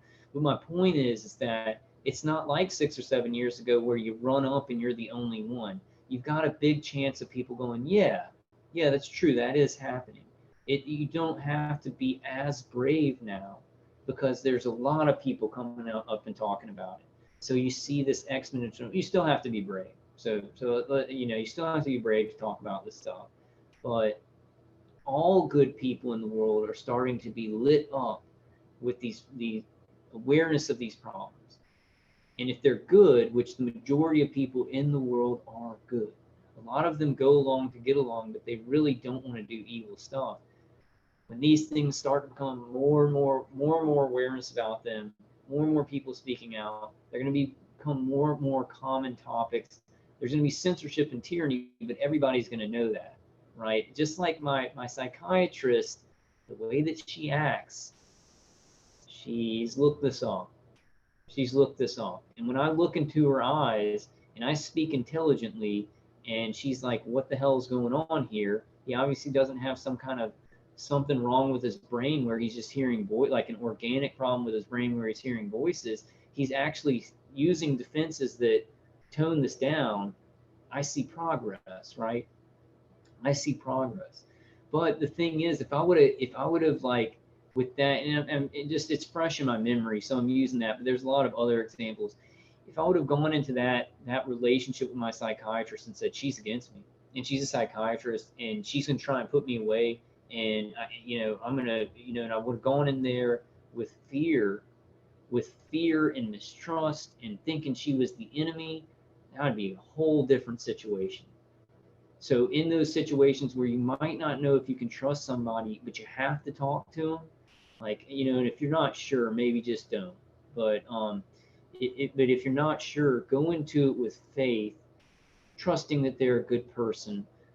Be the best that you can. And it might not be that situation. They may be part of this program, but as long as you do the right thing and you have faith in God, God's not going to let you be destroyed. God's not going to let you be destroyed by this. Of course, there's life, there's cancer, there's death. There's those things that we can talk about all those complications. But I'm speaking on a running your race against this targeting, and keeping those faith, your faith-based approach, your belief-based approach, your strength-based approach in all of these things that we fight against. It's easy to say this ain't going to happen. This program's never going to end. We need to start talking differently, guys. Can I tell you guys the truth? At the beginning of this and through the first many years, I said we're gonna beat this program. The rallies are starting. I see it. The awareness is growing exponentially. God's gonna stop this thing. I've talked to so many targeted individuals along the way. They're like, this isn't gonna end. It's affected me. It's affected me where I'm starting to say, you guys might be right. This may not be able to. But I was like, this is gonna end. We're gonna stop it. I have faith in God. I liked myself more back then, and better things happened. And better things happened that were bigger because I was dreaming bigger. I was believing bigger. We have to believe for each other, not just ourselves. Because what we pass around to each other, what we say to each other, it's resonating. It's causing a ripple effect in us. And we've already got these people that want us to die and want us to fail, right? And say, you can't do this. We need to tell each other that we can do it. We need to tell each other that we can do anything. We need to have great faith here. And I just feel like that's a conditioning in the world to pull people away from their faith and believing in incredible things. And, system's so big, I don't have any faith, so I'm just going to join this big system even though it's evil. And that's what it's causing. We need to fight against that. We need to show how we need to show people how cool it is to do what's right. It's the coolest thing in the world. It's the greatest feeling. Even though my attackers are shooting me in the stomach right now, I got this heat right here. I'm talking to you. I may have inspired some of you today to go out and have a better day, to maybe have a better communication with people you interact with, or maybe if you're isolated in your home, to maybe enjoy something, to meditate, to pray, to get in touch with God. I feel good. I feel good. And I'm going to feel better, and I'm going to be confident in my faith. I know that some people may not be ready for it, guys. I know you may be in a state where you're like, not a state like Louisiana, or you might be in a situation where you're like, well, I think you're simplifying things too much, and my situation is way more complicated than you can understand, and I can't do this or something like that. You may just not be ready to hear it. Let that seed kind of go into your heart, though. Let that seed go into your heart, because I've been there. I've been there. That's why I say these things. And sometimes I think that maybe God, it's like I couldn't say these things. Some people have called me self-righteous. I feel I've earned saying these things because of what I've been through, and I feel like there's a reason why I went through them, and now I can say these things. I can say in faith that God has given me miracles. That there were times when I didn't think I could get through this, and I didn't, in my human mind, I didn't believe. I kept my faith in my heart, but I was like, I may die, but I kept going. I kept going. I had this attitude of faith. I had an attitude of whatever God's will is, I'm just going to do what's right, and that can affect other people. I've earned that. I've earned that. You've earned that. You guys watching this who are real targeted individuals, you've earned that righteousness. That righteousness to say great things can happen if you have great faith. If you've experienced those things, you've earned the right, and you are not self-righteous. I'm not perfect. I'm not like Mr. Perfect, the closest to God out of anybody, but I've earned the right to say there are miracles in this world. And when we come across things and we come in front of things that look so impossible, and we come with the right attitude, amazing things can happen. Amazing things happen. All right, guys. Hey, Tim. Tim says, hello, peoples. I know I can get mouthy. Sorry, I'm going to listen. Yeah, I'm about to wrap it up, though. I've been on for like 4 hours. Hey, Jennifer. Jennifer Burns says, I don't think my mind and body can take much more torture. Jennifer, you got to get Dave Case's CD. You got to get some of the defenses going. People are going to be trying the bone conducting headphones and ground. So you can get some grounding things for pretty cheap. Got to kind of get on a road of starting some of these practical defenses and really pray about it. Really, really pray about it, because God's going to lead you to some things that you couldn't see. I know that you're in the state where you feel like your body can't take any more of the torture, but you can get through this. You can do it. You can do it. And there are things along the way. You need to attenuate, guys. Bottom line, you have to find some things to attenuate this. And there are things. Bottom line is you need to find some things to attenuate. And there are things to attenuate. You just gotta try things. You gotta, check out Dave Case's CD, check out the grounding, check out noise canceling hearing aids that stop remote neural manipulation and kind of affect the V2K a little bit. The most important thing, though, is they stop a lot of the pain from the remote neural manipulation. So that can kind of get you out of that state where it's like, man, I can't take this anymore, because I've been there where my body couldn't take it. Now I'm just a little bit like, oh, well, I'm really tired. I don't, I'm very fatigued and stuff like that, but I'm climbing up, guys. Come with me and help others. Let's do this. No more, like, we can't do this as victims. I understand, like, I can't take much more of this torture. Somebody needs to stop this. I understand it, but it's not going to work. I don't know if that's an asshole thing to say, you're going to be saying it over and over again. You got to get on the ball, get some of these defenses, do this. We don't know if anybody's coming to help us. You know, we're trying to build up awareness and do these things. There's not like a team of doctors and sheriffs coming on the way to like stop these, you know, contractors. We're gonna have to do this ourselves, guys. We're gonna have to help each other. And I'm not trying to be I'm not trying to be mean or disrespectful or unsensitive. Understand this stuff can get really bad. Can get really bad. We're going to have to do this. We're going to have to do this. Bottom line, right? We need God to do it. We need to jump on those defenses. Start with Dave Case's CD. Just start listening to it all the time. I guarantee you, if you're having external hits and remote neural manipulation stuff, it's all tied into your brain and your nervous system. And Dave Case's CD can unhook that biorelevant feedback loop. Get some grounding. The grounding can affect a lot of the external hits, you know. And then there's a lot of materials like this lead hat. It's like $40 or something like that. And we'll talk about more defenses.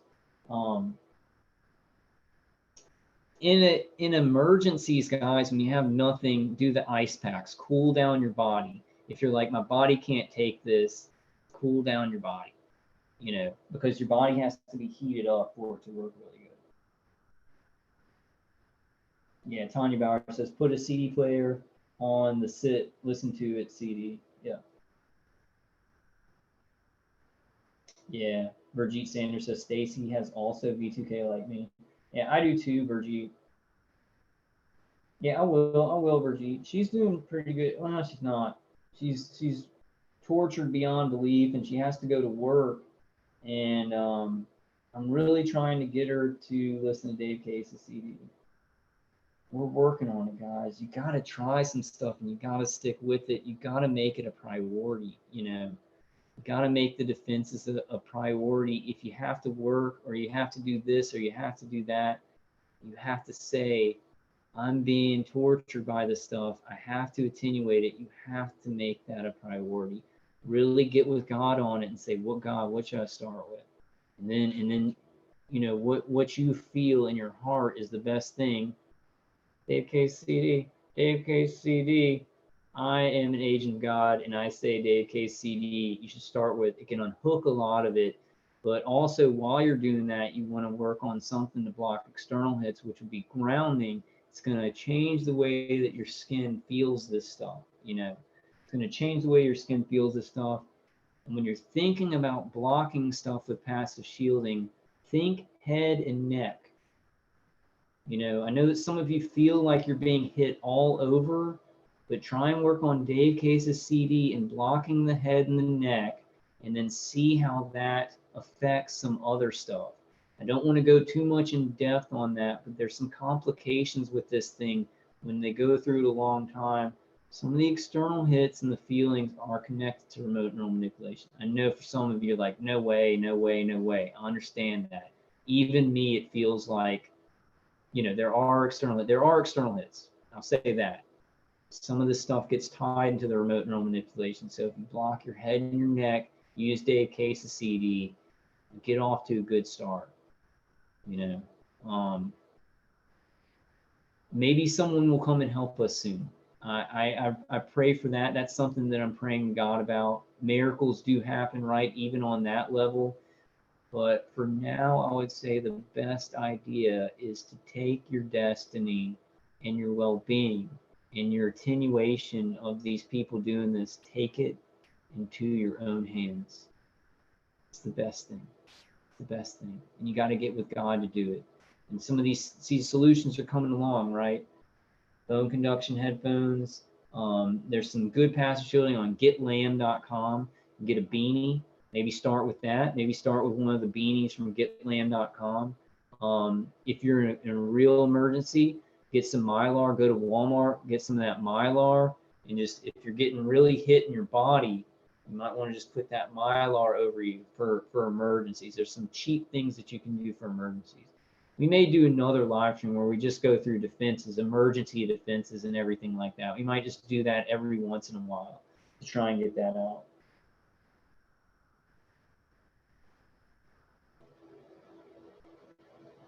Jennifer Burns says they are somehow suffocating me, and I'm pretty sure it's RNN. Jennifer, do you have Dave Case's CD?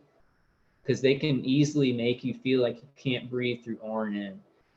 These noise canceling hearing aids can stop a lot of the RNM stuff they do, the peripheral nervous system. Dave Case's CD can also do that. You got to get either one of those. Either get the noise canceling hearing aids or Dave Case's CD and start using them all the time. It sounds like you're targeted really bad with RNN. Do you have enough money to maybe to get a pair of noise canceling hearing aids? If not, all you got to do is get Dave Case's CD from anti-tinnitusv2k.com and just try it. It sounds like crud, but it really does work. Got to buy time. All right, guys. I'm going to wrap it up because I've been on here for 4 hours. Yeah, Dragon Lord says, crap, Biggie, rough. Yeah. Tanya Bauer says, have a lot of pillows, sit up when sleep. It helps in the chest. Yes, sitting up is very important because when you lay down, blood flows to your head. The RNM works through electromagnetic frequencies to the vestibular system and the cranial nerves, and then it affects blood vessels that, you know, it's like a lot of complicated stuff, but the blood flow to the head affects the power of the remote neural manipulation. So you want to make sure when you go to sleep, you try and prop yourself up all the time. Never lay down fully. If I lay down fully, things get bad. My back starts hurting. My nervous system starts hurting. You don't want too much blood flow to your head, you know. Yeah, it was a long stream. I didn't mean it to be a long. We'll talk about some of this stuff, guys. Y'all gotta just stay strong and start on your road to defenses. It really starts with God. It really starts with having faith in that creative force in the universe and really asking Him for help and what you should start with. Simple for me, Dave Case's CD. Start with that. See what it affects. What it doesn't affect, then you start working on blocking that externally, or you can do it while you're listening to Dave Case's CD. There's a lot of options, guys. I shouldn't see any of y'all out there in chat not using anything. That shouldn't exist. Like seriously, that should not exist where I see any of you guys in chat who are not using anything and hurting really bad. Like I'm not judging you or anything like that. I'm just saying, like, there's tons of options. There's a lot of options. You know, maybe I need to do a website. Maybe I just need to do a website and something that people can go to easily. And we just put all the options, all the defensive options. Because I think maybe the videos kind of get lost in the, you know, lost in the mix or whatever. All right. Thanks for coming, Lost Years. Yeah, Waking World says, I'm getting the perps on Case again today. Yeah. Well, my perps are freaking really angry. Because I'm not stopping. I'm moving up. I'm coming. Y'all are coming too. 2020, things are getting more corrupt, but the consumer technology, medical technology, and all these defenses, we're going to learn more about this stuff. So keep hope. Like things are getting more corrupt, but we're learning more about electromagnetic frequencies. We're learning about how neuroweapons affect us. That means we'll have better defenses. Buy yourself some time. Get with God. Buy yourself some time. I'm doing more than that. I'm doing more than buying time. God's got something big in store for us. And I want this program ended. I want to find stuff that gets us to 100%. I'll take 95%, but I'm going to be working on some stuff. Got to have faith here. It looks impossible. Let's come into it with faith. I don't care what these attackers are doing. I don't care what these gang stalkers are doing. What are we going to do? We're going to do awesome stuff, guys. If you're in a lot of pain and you feel like you can't do anything, just start little steps. Dave Case's CD is a good one. Grounding pad is a really good one. If you don't have grounding stuff, go out, put your feet on the ground, put your feet in the dirt, go on the grass and just stand there. Ice down the body to cool it down because the body has to be heated up for this stuff to work. We'll talk about defenses and stuff later, guys. I'm getting really tired. I've been on here for like 4 hours. But I love y'all. I will see you on the next one. A lot more to come. Hang in there, guys. There's a lot of options for defense. Anti-tinnitusv2k.com. All right, guys. I love y'all, and I will see you on the next.